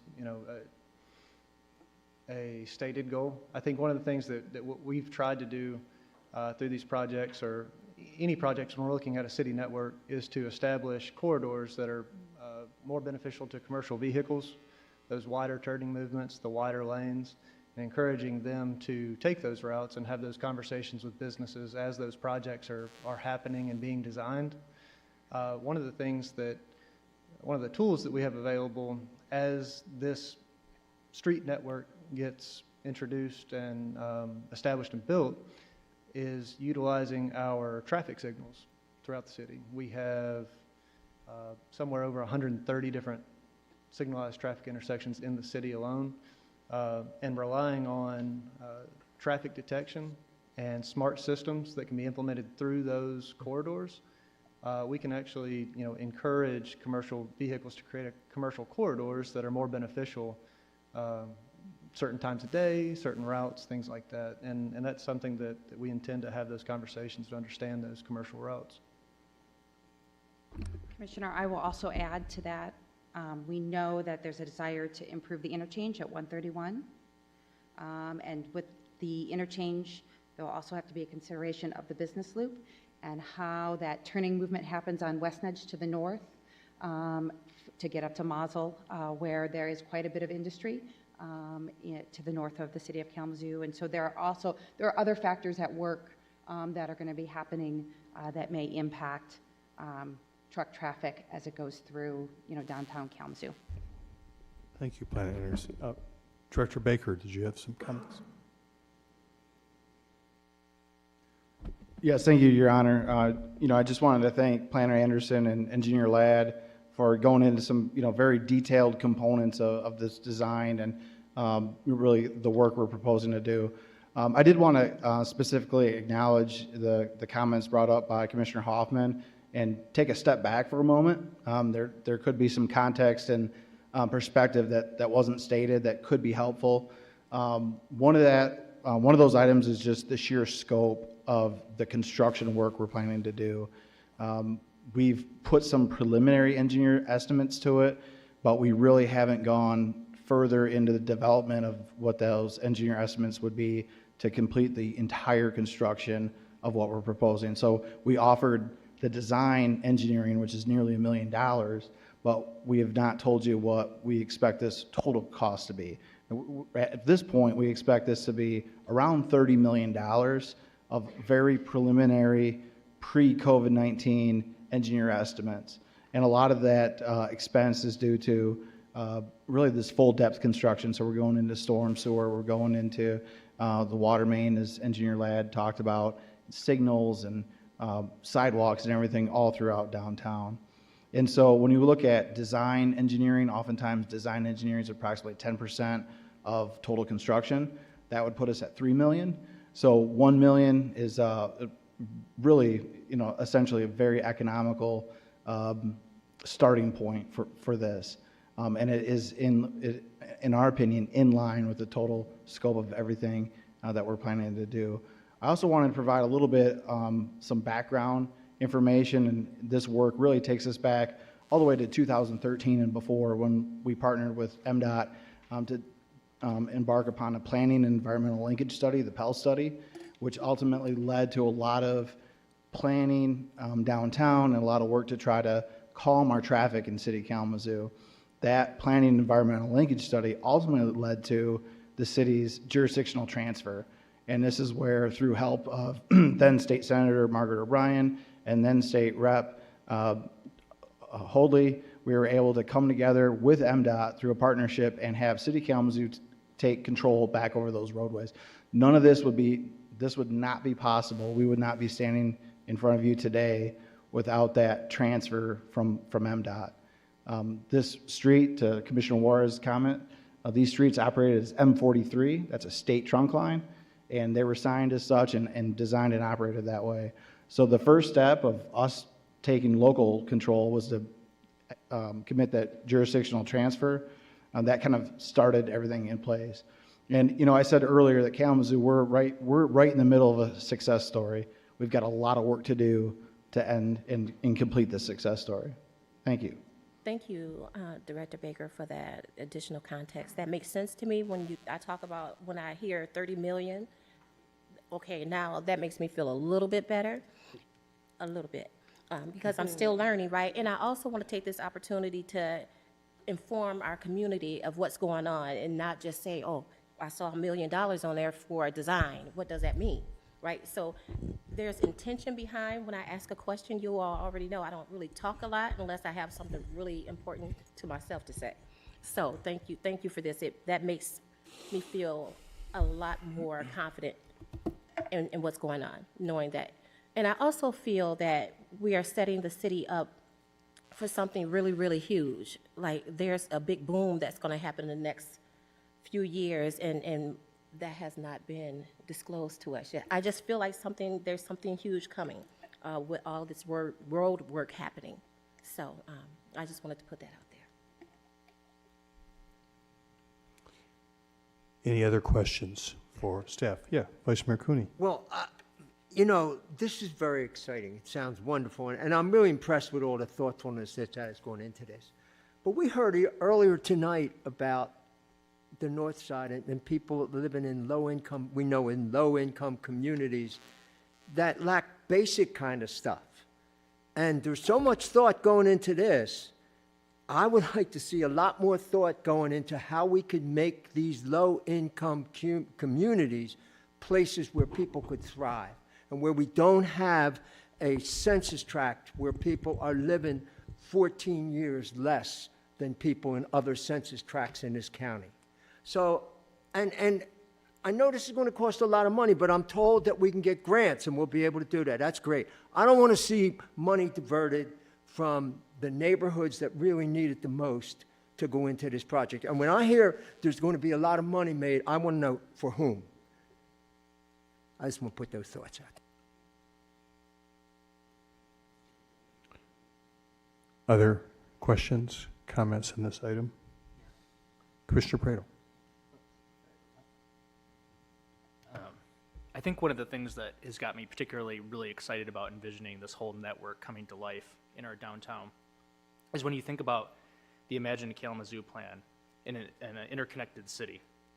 And for so long, the way our system has been built, it almost creates like this island of opportunity in our urban core in downtown Kalamazoo. And I think the exciting thing is that, you know, those roads were built for these, you know, tank vehicles, you know, barreling down the road.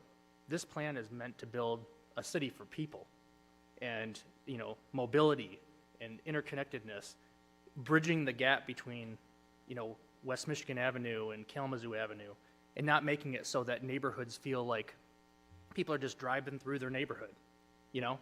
Now all of a sudden, no, you're not just driving through and treating me like I'm an afterthought. You know, we're coming both ways through my neighborhood now. So there's economic opportunity that comes to our outside neighborhoods. And, you know, it makes it so people feel like downtown can be a place for everybody in those interconnected neighborhoods as well. That's powerful.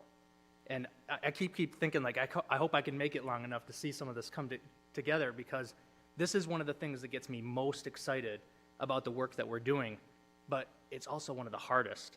And, you know, the thing that just boggles my mind is you look at all these construction projects going on right now, and the team that's making these like unprecedented number of projects going on simultaneously and everything, and still trying to figure out a way to like make all this, you know, design work happen so that we can still keep making progress with the two-way traffic. But it's coming, and it's exciting, and I can't wait to see it, because, you know, when you think about like places like downtown Minneapolis and, you know, just all these cool cities that are just doing all this innovative and making sure that people can get around, and the green bike lanes and trees in the center islands and all those kind of things, like this is finally making it possible, some of those things possible. I mean, it takes Kalamazoo to the next level, and that's exciting to be a part of that. So I share that. Thank you, Commissioner Prado. Other comments? One last. Oh, I'll just, really Commissioner quickly. Hess, yeah. Really quickly, I believe in one of Bobby Hobel's last State of the City addresses. He said, downtown, we have to go two-way with these streets. Like, what other thriving downtown has a 5-lane highway cutting through its heart? And so I've shared your excitement about this 2-lane traffic on those major highways, and I really appreciate that, and I appreciate your work on behalf of all of that. So thank you. Commissioner Juarez. One last comment.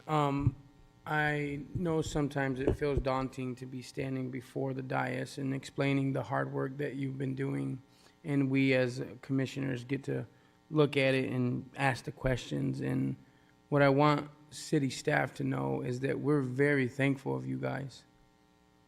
You guys are hard workers. You guys are, you know, some of the best. And we really appreciate the effort that you guys do put into this stuff. And for us to ask questions is not to put anybody on the spot. It's just to raise awareness, right? The more we know, the more we understand. Self-awareness is the most powerful thing you could have. And as a city, when we can be aware of what's happening, it's beneficial. So I commend you guys for the work that you do, because sometimes it's thankless and sometimes it's, your passion that drives you, your why, and why you show up every day. And so we recognize that as a commission, and we want to honor that also. And on both sides of the coins is community, city staff, right? And so we have to have the balancing act of saying, how do we make sure our city staff is doing what they're supposed to be doing and trusting the work they're doing and believing that, right? And saying, all right, okay, and take care of the people of the city. So we thank you guys so much.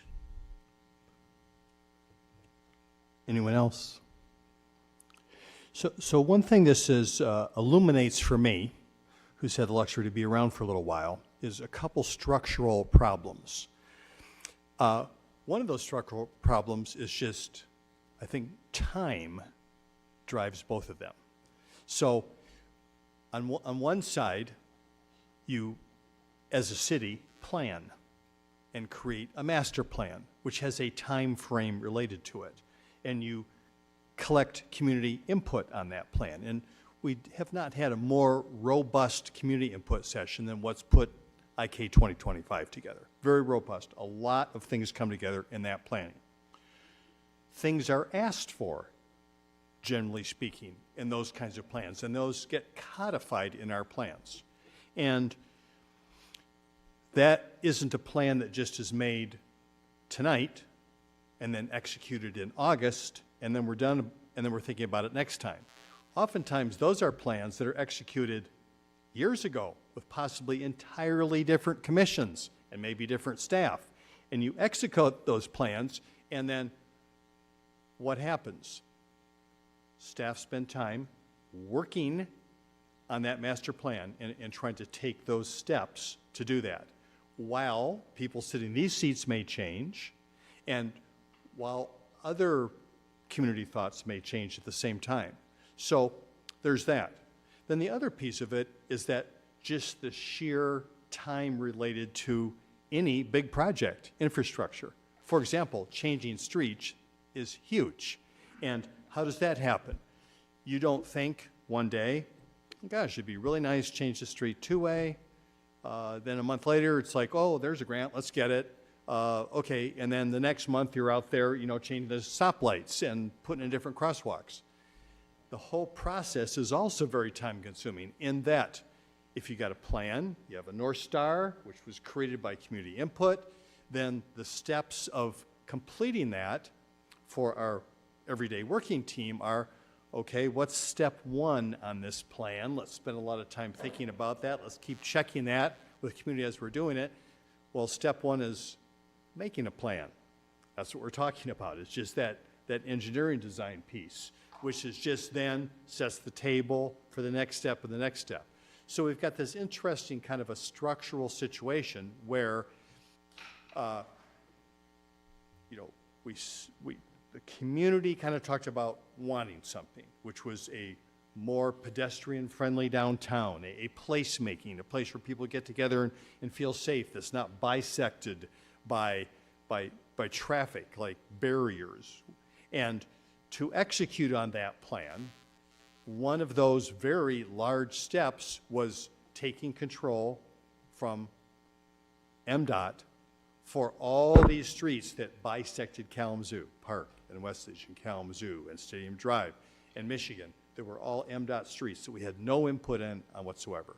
So that was huge goal to execute on this community plan, which we had talked about as a community, very intense conversation about that.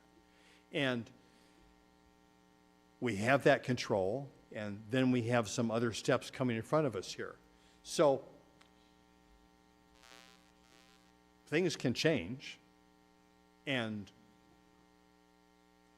some things won't change. So the question is, how do we kind of pass that baton of planning on and keep ourselves aware of that, heading towards a project that might occur when none of us are up here anymore? Who knows what the time frame by the time we get to the end of all this.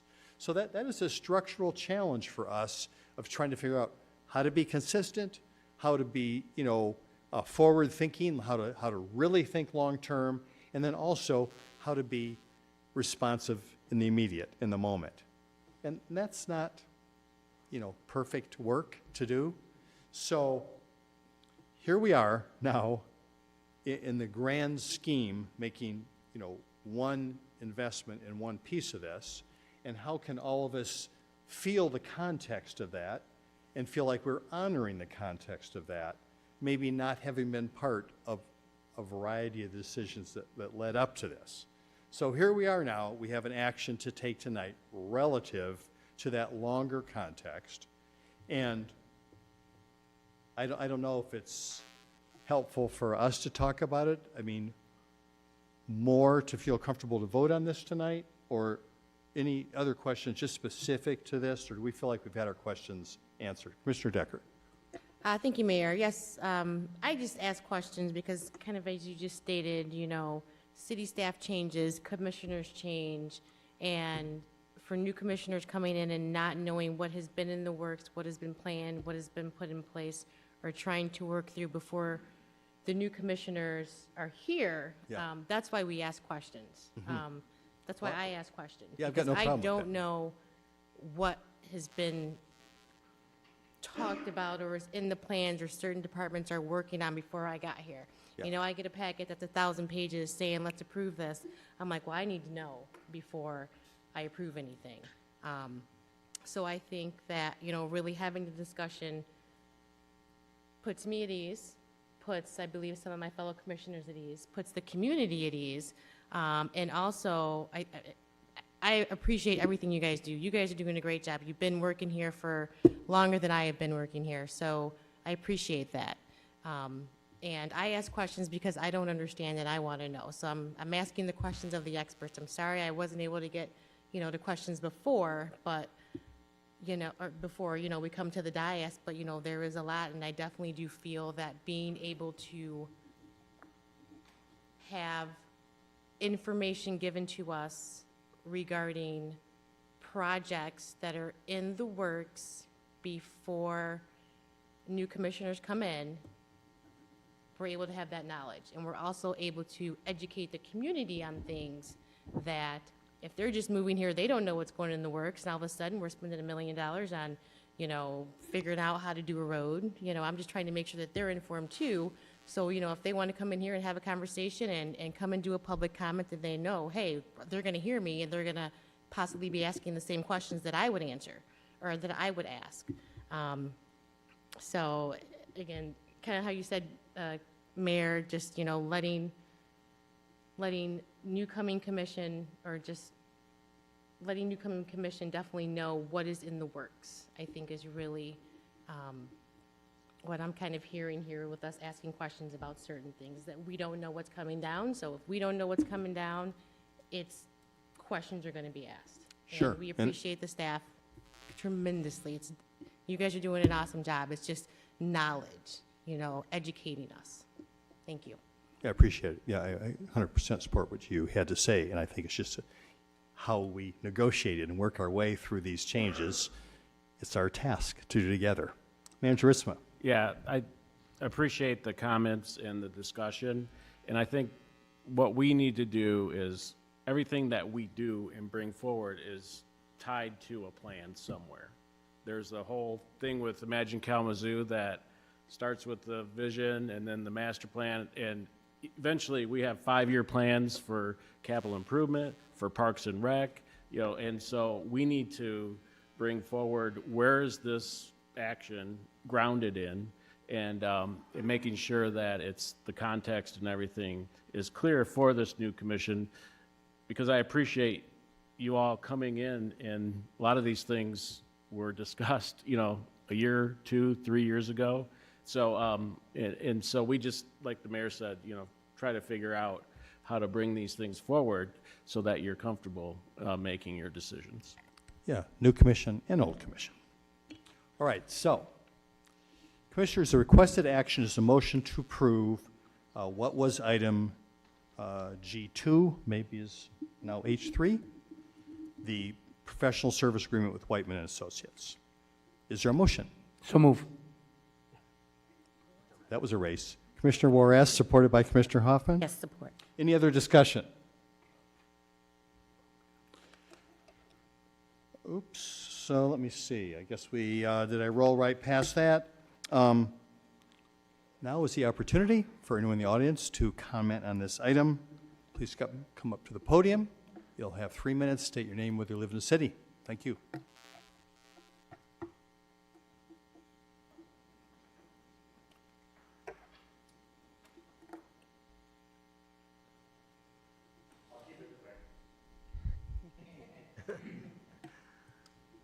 Steve Glista, city resident in West End Hill. I stayed to say that I support this project, so that I support this project. Thank you. Thank you. Appreciate it. Seeing no one else, Clerk Borling, please call the roll. Yes.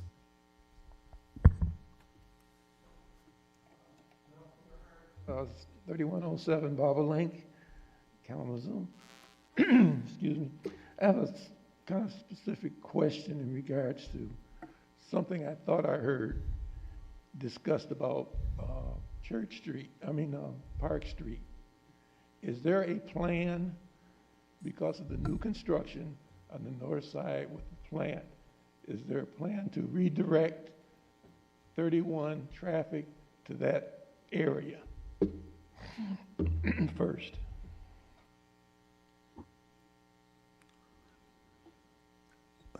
Hi, Mr. Earhart. How are you doing? So if there's do you have several specific questions?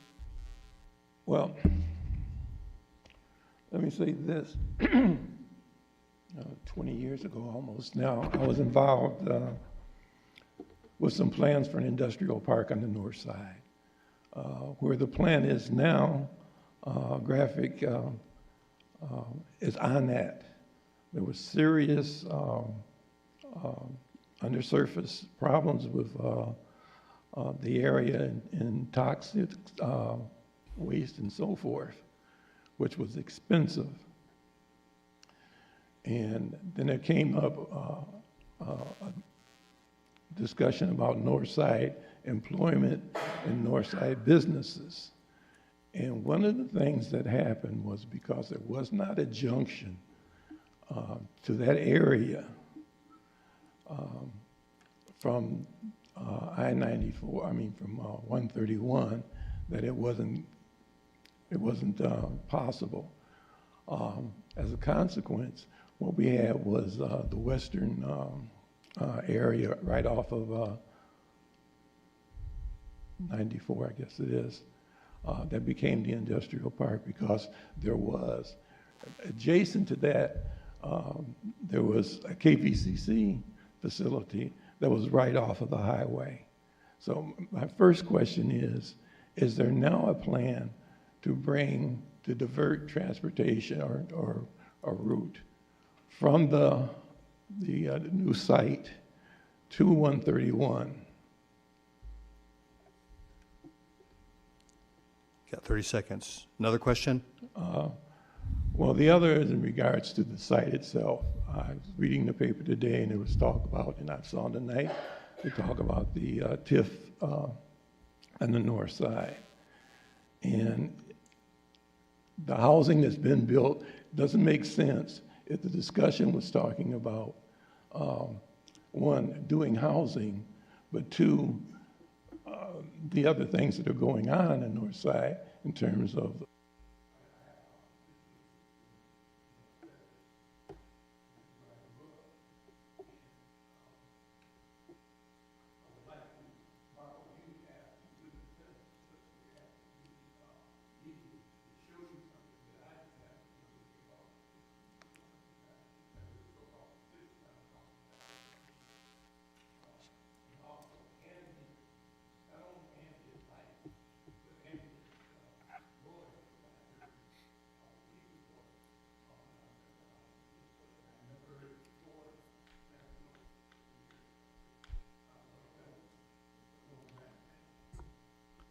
All right, I appreciate that. So we'll stick around afterwards and talk with some specifics, Mr. Earhart. Is that okay? Okay.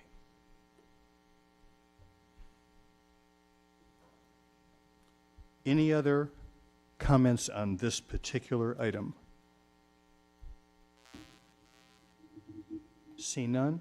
Clerk Borling, will you please call the roll? Commissioner Juarez, Yes. Commissioner Pradle, Yes. Vice Mayor Cooney, Yes. Mayor Anderson, Yes. Commissioner Decker, Yes. Commissioner Hess, Yes. Commissioner Hoffman. Yes. Thank you very much, Commission. That motion is approved. Manager Ritzma. Item G5 is adoption of a resolution recommending approval of an application from Factory Coffee for a development district liquor license located at 205 West Lovell Street within the city's existing downtown development district. Thank you, Manager Ritzma. Are there questions for manager or his team? Commissioner Decker. Thank you, Mayor.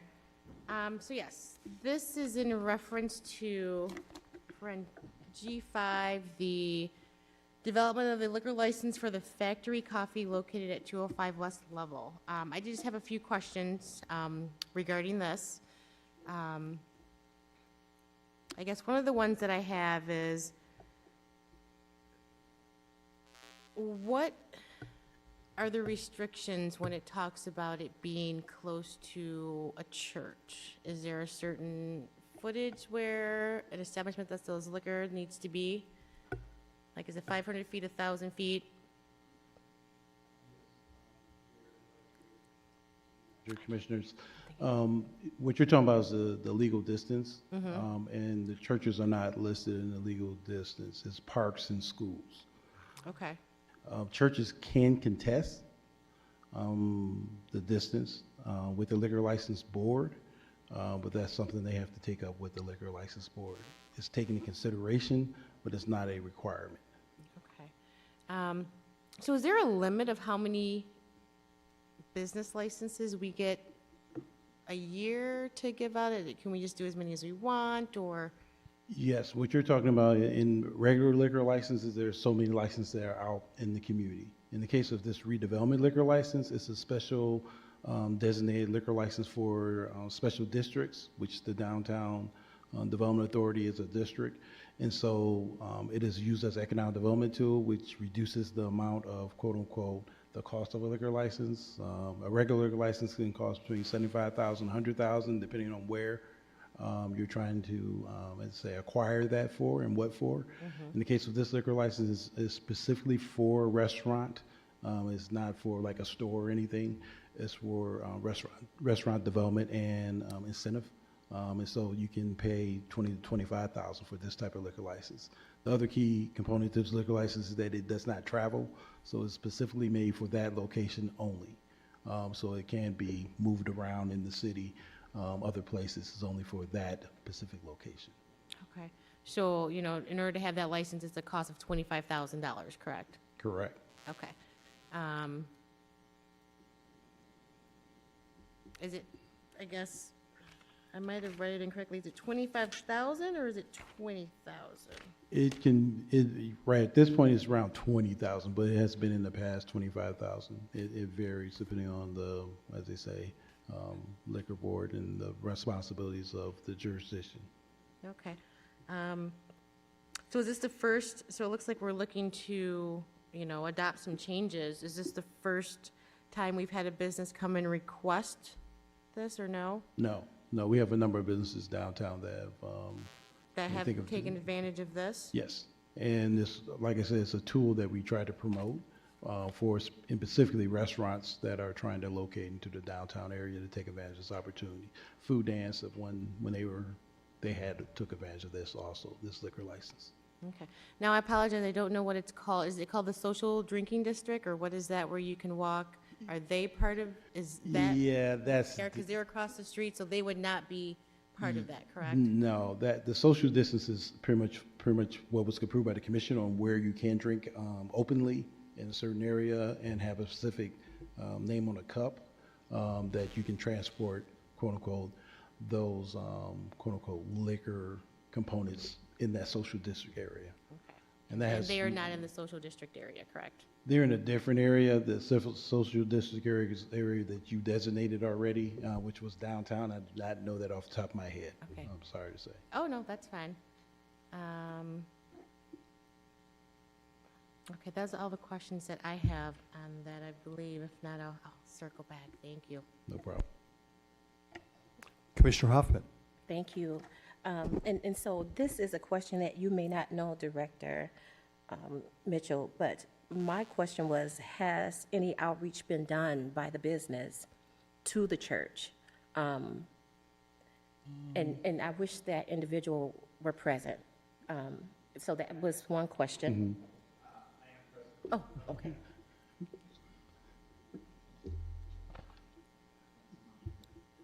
First off, thanks so much for such a long night. You guys have a great stamina. Yeah, we have got letters of support from First Presbyterian and St. Luke's. So we're basically pre-approved once we get approval from you and then go up to the state. And then also, I believe we are in the social district for drinking, you know, that, I forget what it's called, but that as well. Would you be so kind as to introduce yourself? Oh, I'm so sorry. Dan Kastner. I own Factory Coffee. Thank you, Dan. Thank you, Mr. Kastner. My next question is, I happen to go to Factory Coffee on Frank from time to time. Yeah. And when I saw that there was a new location coming on board downtown, my question is, how will you continue to reinvest in the Northside? Well, we have been a property owner in the Northside for over a decade. That's where our heart is. That's where our brand is. That's where we're reinvesting. We're investing heavily in our roastery operations. We're trying to create just a bunch of jobs, right there on Frank Street. So once we're done and open downtown, our next plan is to we have an attached building to Factory Coffee that was originally a Polish church that we're going to bring up to be an event space that we hopefully will be heavily used by our neighbors. So is the intent then that Frank will close down in a sense of not? It will Not still at all. remain a coffee shop? Very active. We really see ourselves as a big part of the neighborhood and, you know, a positive spot for our neighbors. So no, we have no plans of reducing at all or slowing down there. Okay, thank you.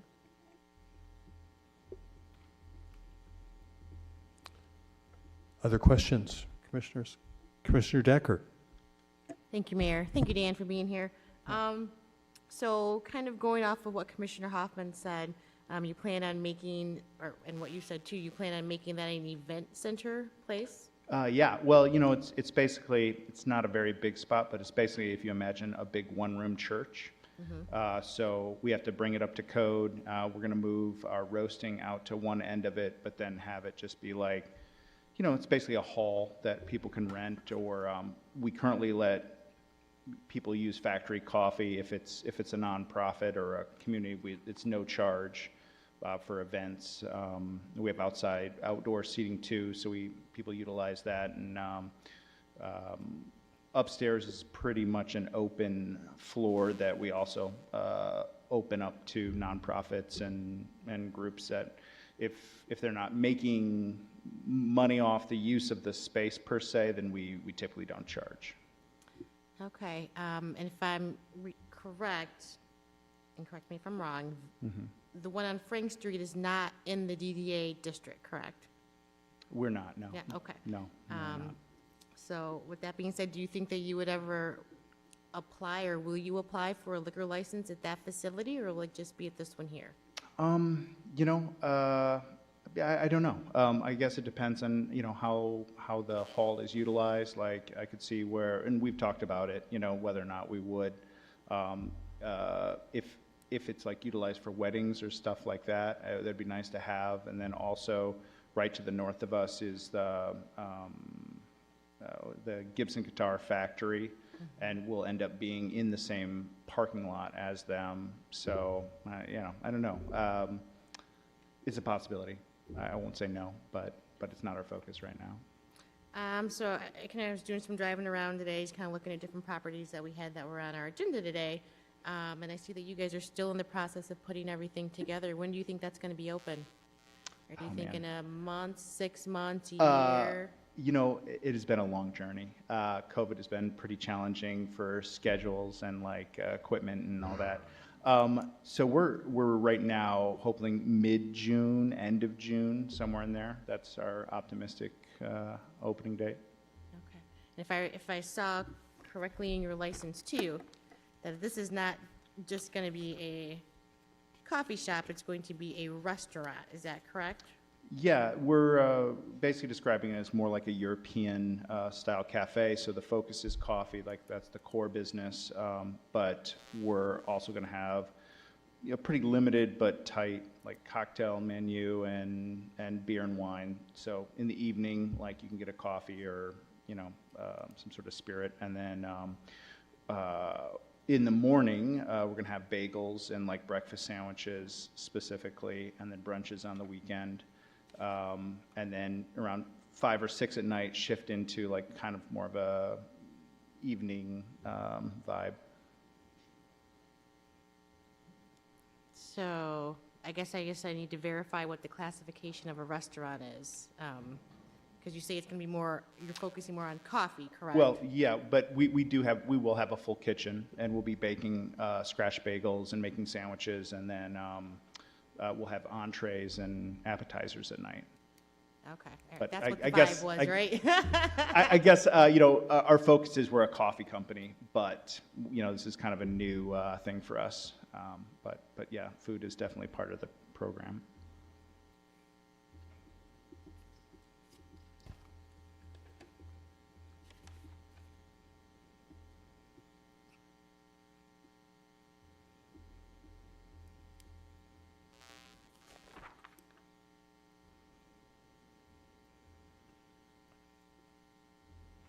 So you're in it's in the 400 Rose building, correct? Yep, Is where correct. you're at.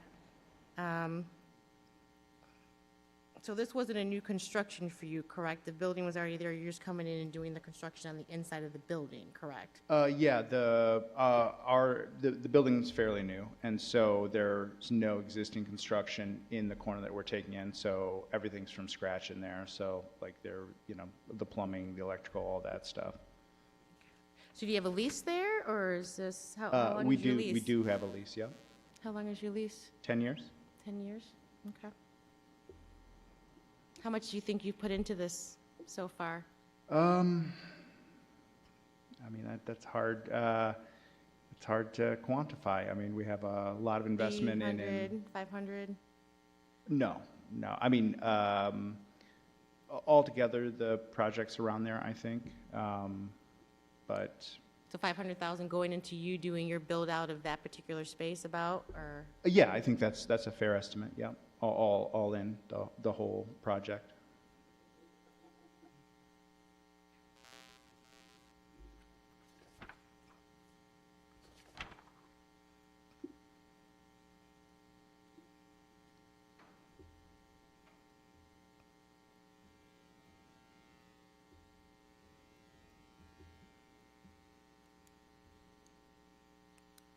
When you say you run, your main corporate offices is at the 213 East Frank Street, correct? That is correct. Yeah.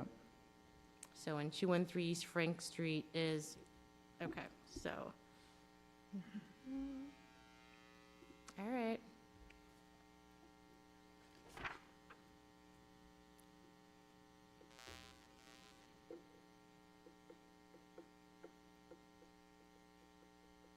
I guess I do, this may be for Director, I don't know. So for the liquor license, do you have to get your liquor license under the address where it's going to be? Or what? Yes. Okay, because I look at this and I say that it's, and again, this is the education part, so educate me. Within the resolution that we have before us, it has 213 East Frank Street on here. That is, That's that's where the they're applying headquarters. for. Okay, And they're going to be, the liquor license be located at this address. At the Right there. 205, and did I miss that somewhere stated in the paperwork, or did I not? I guess that doesn't, the address of where the liquor license is actually going to be does not need to be within this paperwork. Is that what I'm hearing? It should be in there that the applicant's address, company address, is the Northside, but where they're applying for the liquor license will be the gotcha. street here. Okay, all right. Okay. All right, thank you. I appreciate the answers. Thank you, guys. No problem. Thank you, Commissioner Decker. Other questions? Thank you, sir. Appreciate you being here. Thank you, Mr. Mitchell. Now is the opportunity for anyone in the audience to comment on this request. Is there anyone who would like to provide some public comments? Seeing none, the requested action is a motion to approve. This would be item G5, and authorize the city manager to sign all related documents on behalf of the city. Is there a motion? So moved. Motion made by Commissioner Pradel, Port. supported by Commissioner Hess. Any further discussion? Commissioner Pradel. Yeah, I was just going to make a quick point. Dan, I appreciate you being here. You know, you are, I recognize in a city our size, it is not easy to be an entrepreneur and a mover and shaker trying to innovate and create neat spaces that make this a cool city.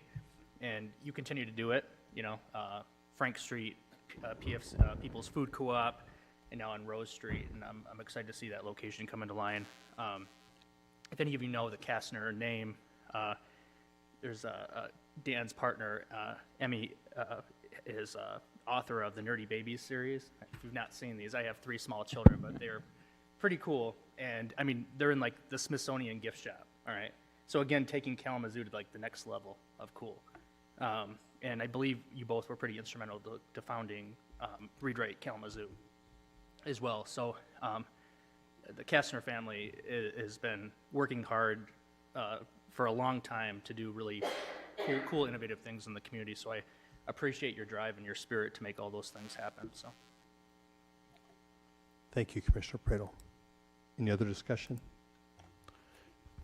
Clerk Borling, please call the roll. Commissioner Pradel, yes. Vice Mayor Cooney, Yes. Mayor Anderson, Yes. Commissioner Decker, Yes. Commissioner Hess, Yes. Commissioner Hoffman, Yes. and Commissioner Juarez. Thank you, Commissioners. This item is approved. Manager Ritzma. No report, Your Honor. We are now down, do we have G8 next? No? There were only 2 items pulled off. Just 2. Okay, for some reason I circled G8.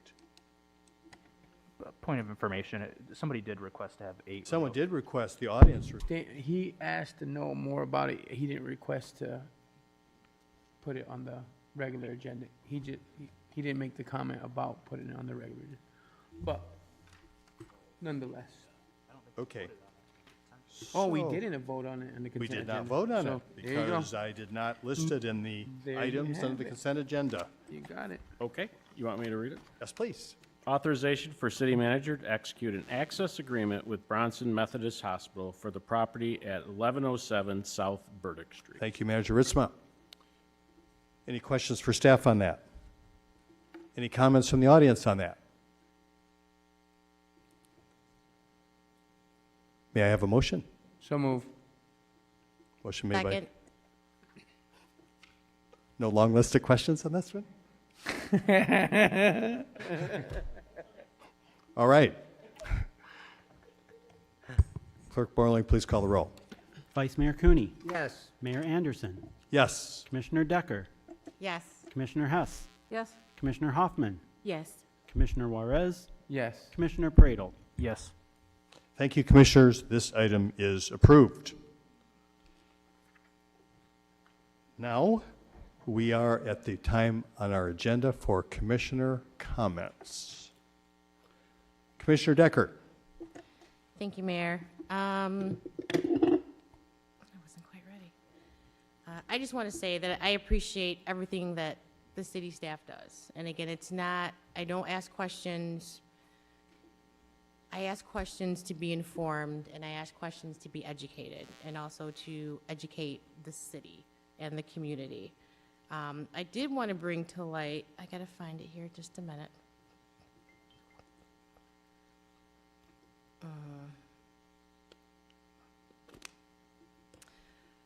I may have to have the mayor come back to me on this one, because I wanted to speak on rentals and guidance and information for renters and landlords. So I'm gonna ask that you skip me and Okay, come on back when I find this email. okay, sounds good.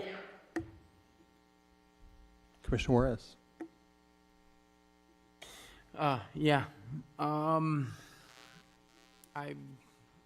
just grateful to be here amongst brilliant minds, and individuals who ask questions, right? And so I just appreciate that, the work that is being done. Again, it's awesome. It's great to be part of. I like being here at this time of hour. It doesn't bother me too much. So, and I enjoy the dialogue back and forth. And I know I can be passionate, and sometimes my passion has a tone, right? And forgive me for that. But I truly respect each and every one of my colleagues and the community, right? And so I think that makes a great community when we can respect one another, right? And so I just wanted to lift that up. Thank you very much. Commissioner Pradel? Sure. Thank you, Mayor.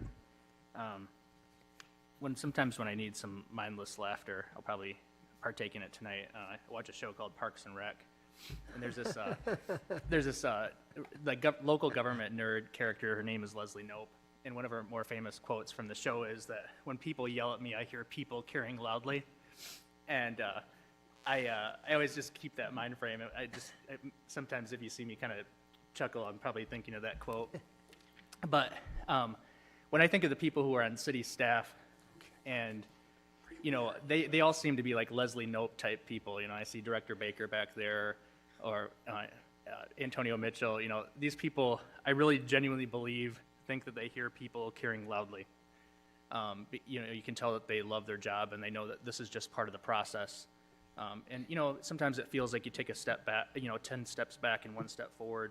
But regardless, you always know you're making progress for the people and trying to make this community a better place. And that's all what it's about, And so I hope keep your spirits up. Don't let us beat you up too much. But know that for us, I think it's also coming from a place of caring loudly. So I was going to mention as well, just wanted to keep James Pitts and his family in our thoughts and prayers. James is a planning commissioner. I don't want to go into too many details because I'm not sure, but I know I wish him speedy recovery,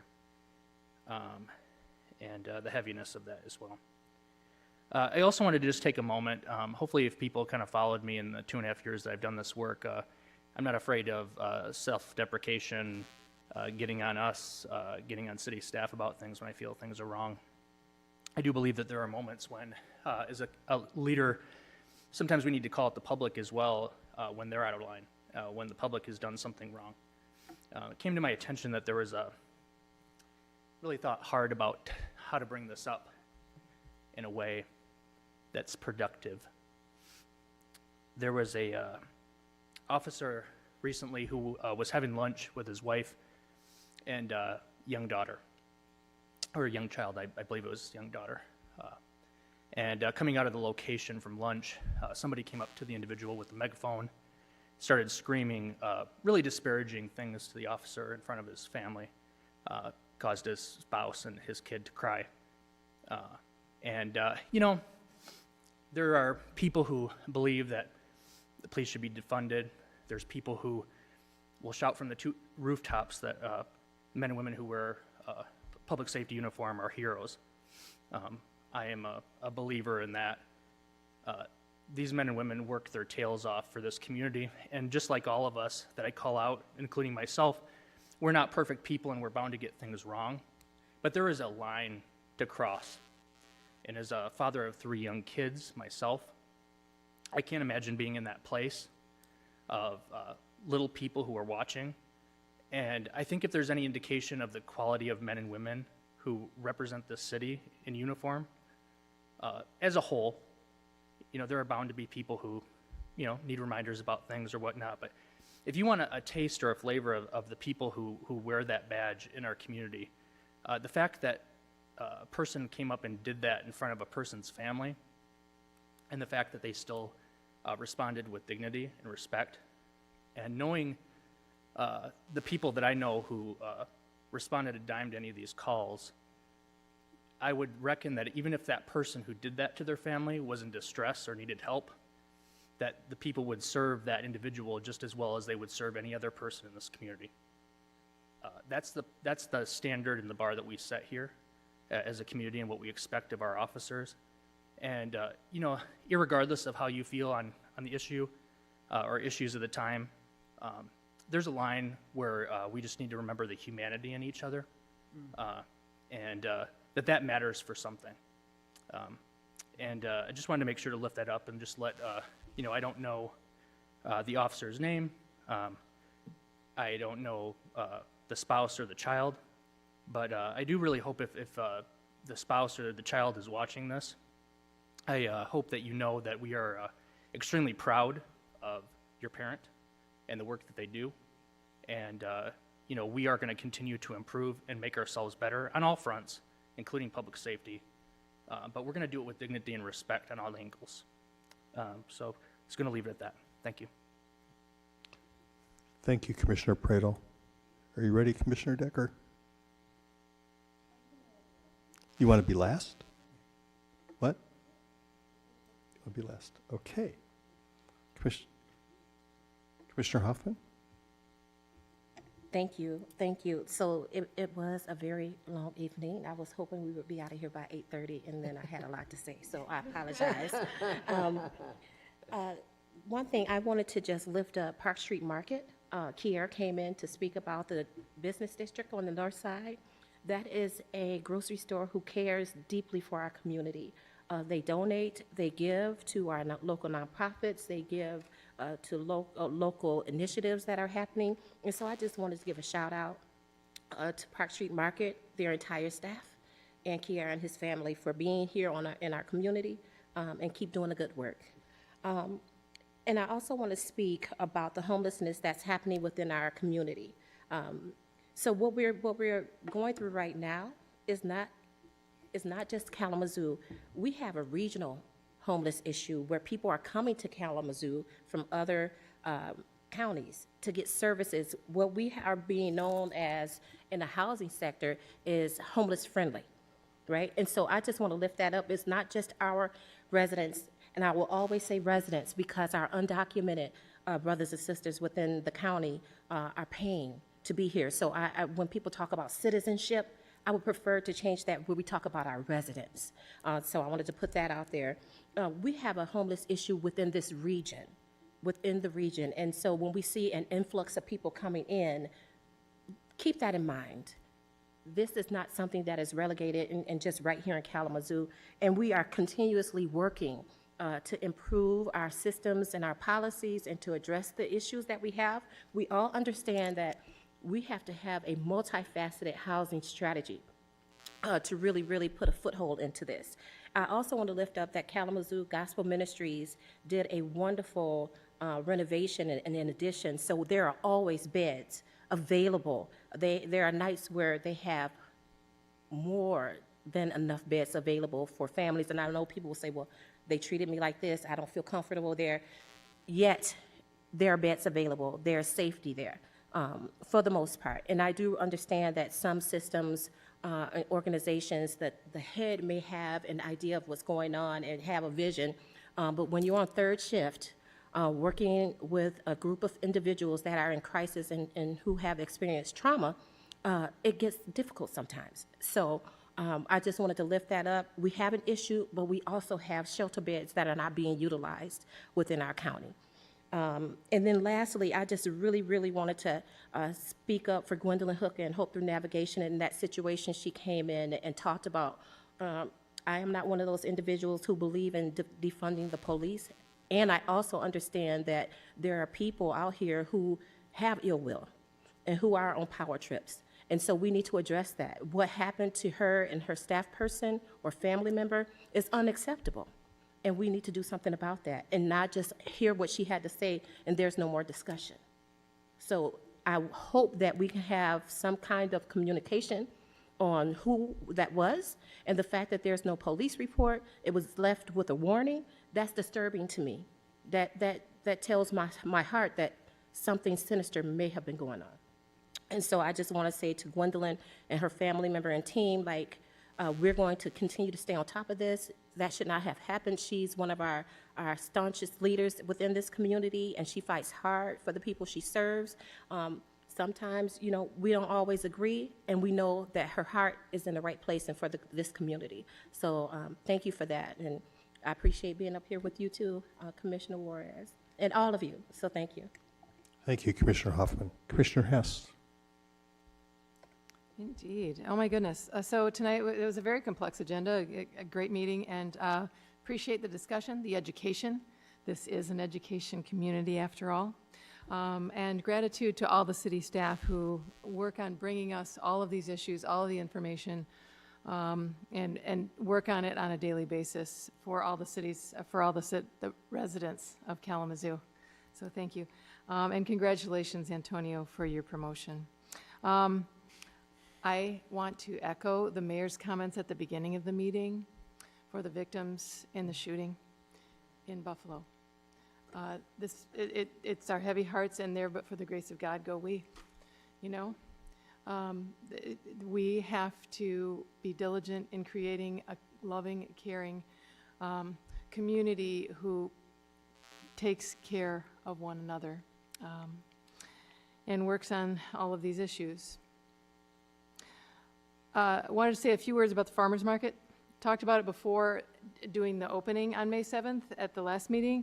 It is opened. It's been open for 2 Saturdays. And I got to tell you, like, while you can drive by and watch the construction and go, this is going to be a really cool place, what makes it cool is the people of the city coming here from the region, coming to Kalamazoo, and the vendors, from the vendors to everyone here buying, from the babies to the elders. And it's a wonderfully diverse population in this one place, in Edison neighborhood, in Kalamazoo. And I think it's just a wonderful, good energy place that we've invested in through our Parks and Rec department and through our budget. And hey, I've seen Factory Coffee there. Factory Coffee is there at the farmers market, so they're getting out there too. Speaking of little people, I have a chance, I've visited a 5th grade class at Woodward School several times pre-COVID, and I've just gotten back there now. And, you know, the teacher sits up in front with a big poster note and says, I asked the children, what do you think about Kalamazoo? Tell me what you think about Kalamazoo. In no particular order. It's okay. There's too much violence. There's bullying, homicides, kidnappings. These are all different children, by the way. Shootings, too much litter, car crashes, drugs, and racism. And when the teacher said, remember we talked about doing positives, they all said, oh, the promise, we get the promise.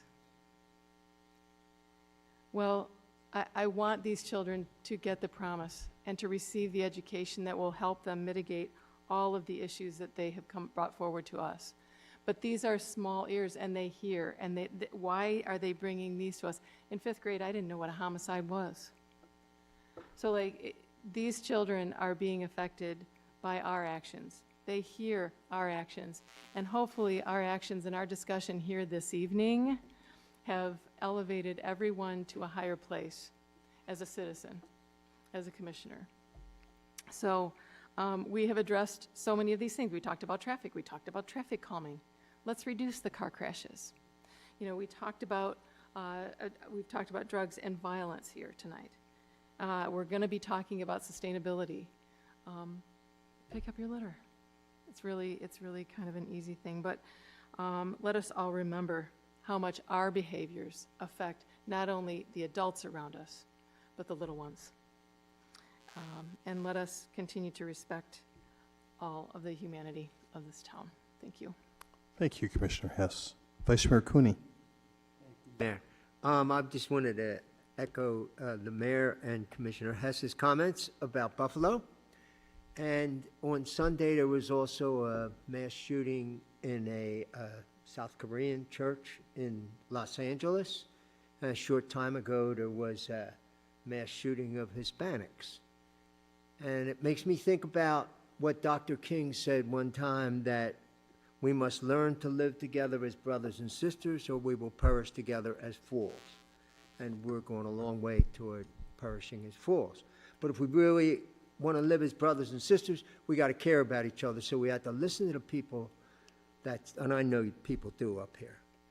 I have to really take to heart what the people said at the beginning about what they're experiencing in their communities and in the hurt that they have. And if we're going to be brothers and sisters, we really have to reach out to that. Thank you, Vice Mayor. I'm ready, Mayor. All Thank right. you. So I did want to bring up something. One thing is we heard from Ms. Tina McClinton. She is here consistently requesting assistance within the Southtown neighborhood.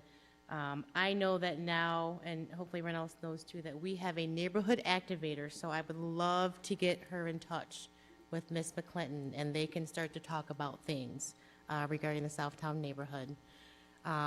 What I wanted to say regarding rentals is, I don't know if individuals know or the community knows, but there is a housing inspection newsletter that comes out from the city. And I just kind of wanted to read a few things that they have here that some of the city residents may not know about. So right now, if you're in need of free power washing, there are a limited amount of funds that you are able to apply for to get those things, to get like mold, mildew, removed from your house. It can be vinyl siding, brick, stucco, or the roof, anywhere it may be. So the city is offering the free power washing program.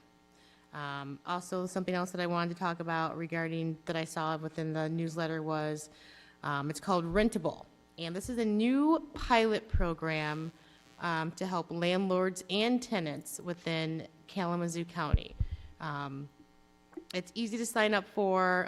Basically, it assists households obtain stable housing and provide additional protections to landlords and to their renting tenants, protected by the Kalamazoo's expanded civil rights ordinance. So I know, I reviewed I watched the civil rights meeting. I believe it was last week. You guys had it last week. Very impactful, very informational. If you have time to go back and just, watch that one, please do. This program is going to cover security deposits for participants in the form of a security deposit replacement.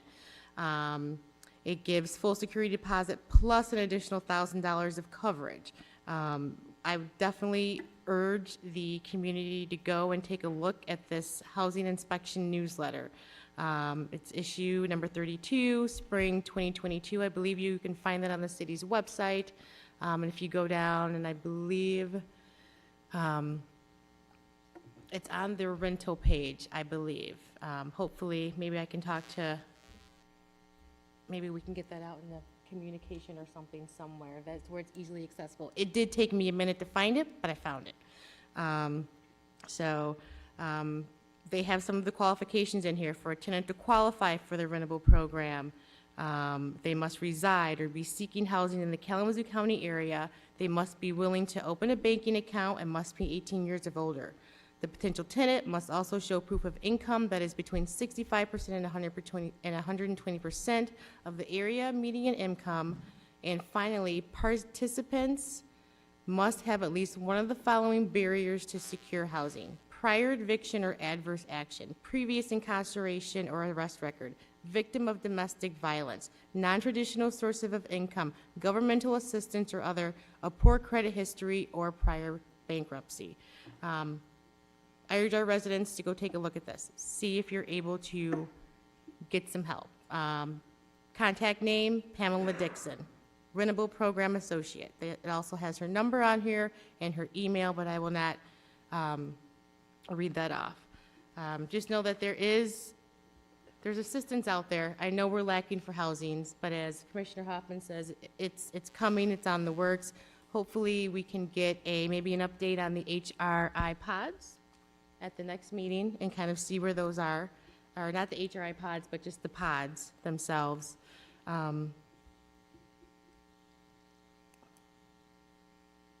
HRI does also put out a community housing list every week. This list shows everyone that has an open space. It tells you what type of bedrooms they are, if they accept pets, what kind of rent, what is included. It gives you the phone number and an email. I suggested if you're looking for somewhere to stay, also, as Commissioner Hoffman stated, we have the Mission that has many, many beds that are open, but we also have other resources here too. Again, this is HRI, and it is updated weekly on their website.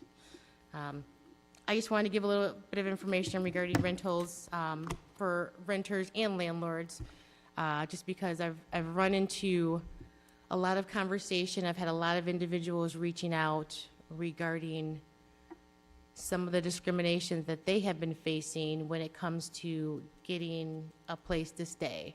And it kind of goes back to what was talked about on the Civil Rights Board regarding landlords not taking vouchers. I even talked to a company today that talked about, they do accept the vouchers and they do accept Section 8, but they say they're not going to wait for Section 8 to jump through the hoopla for someone to get an apartment.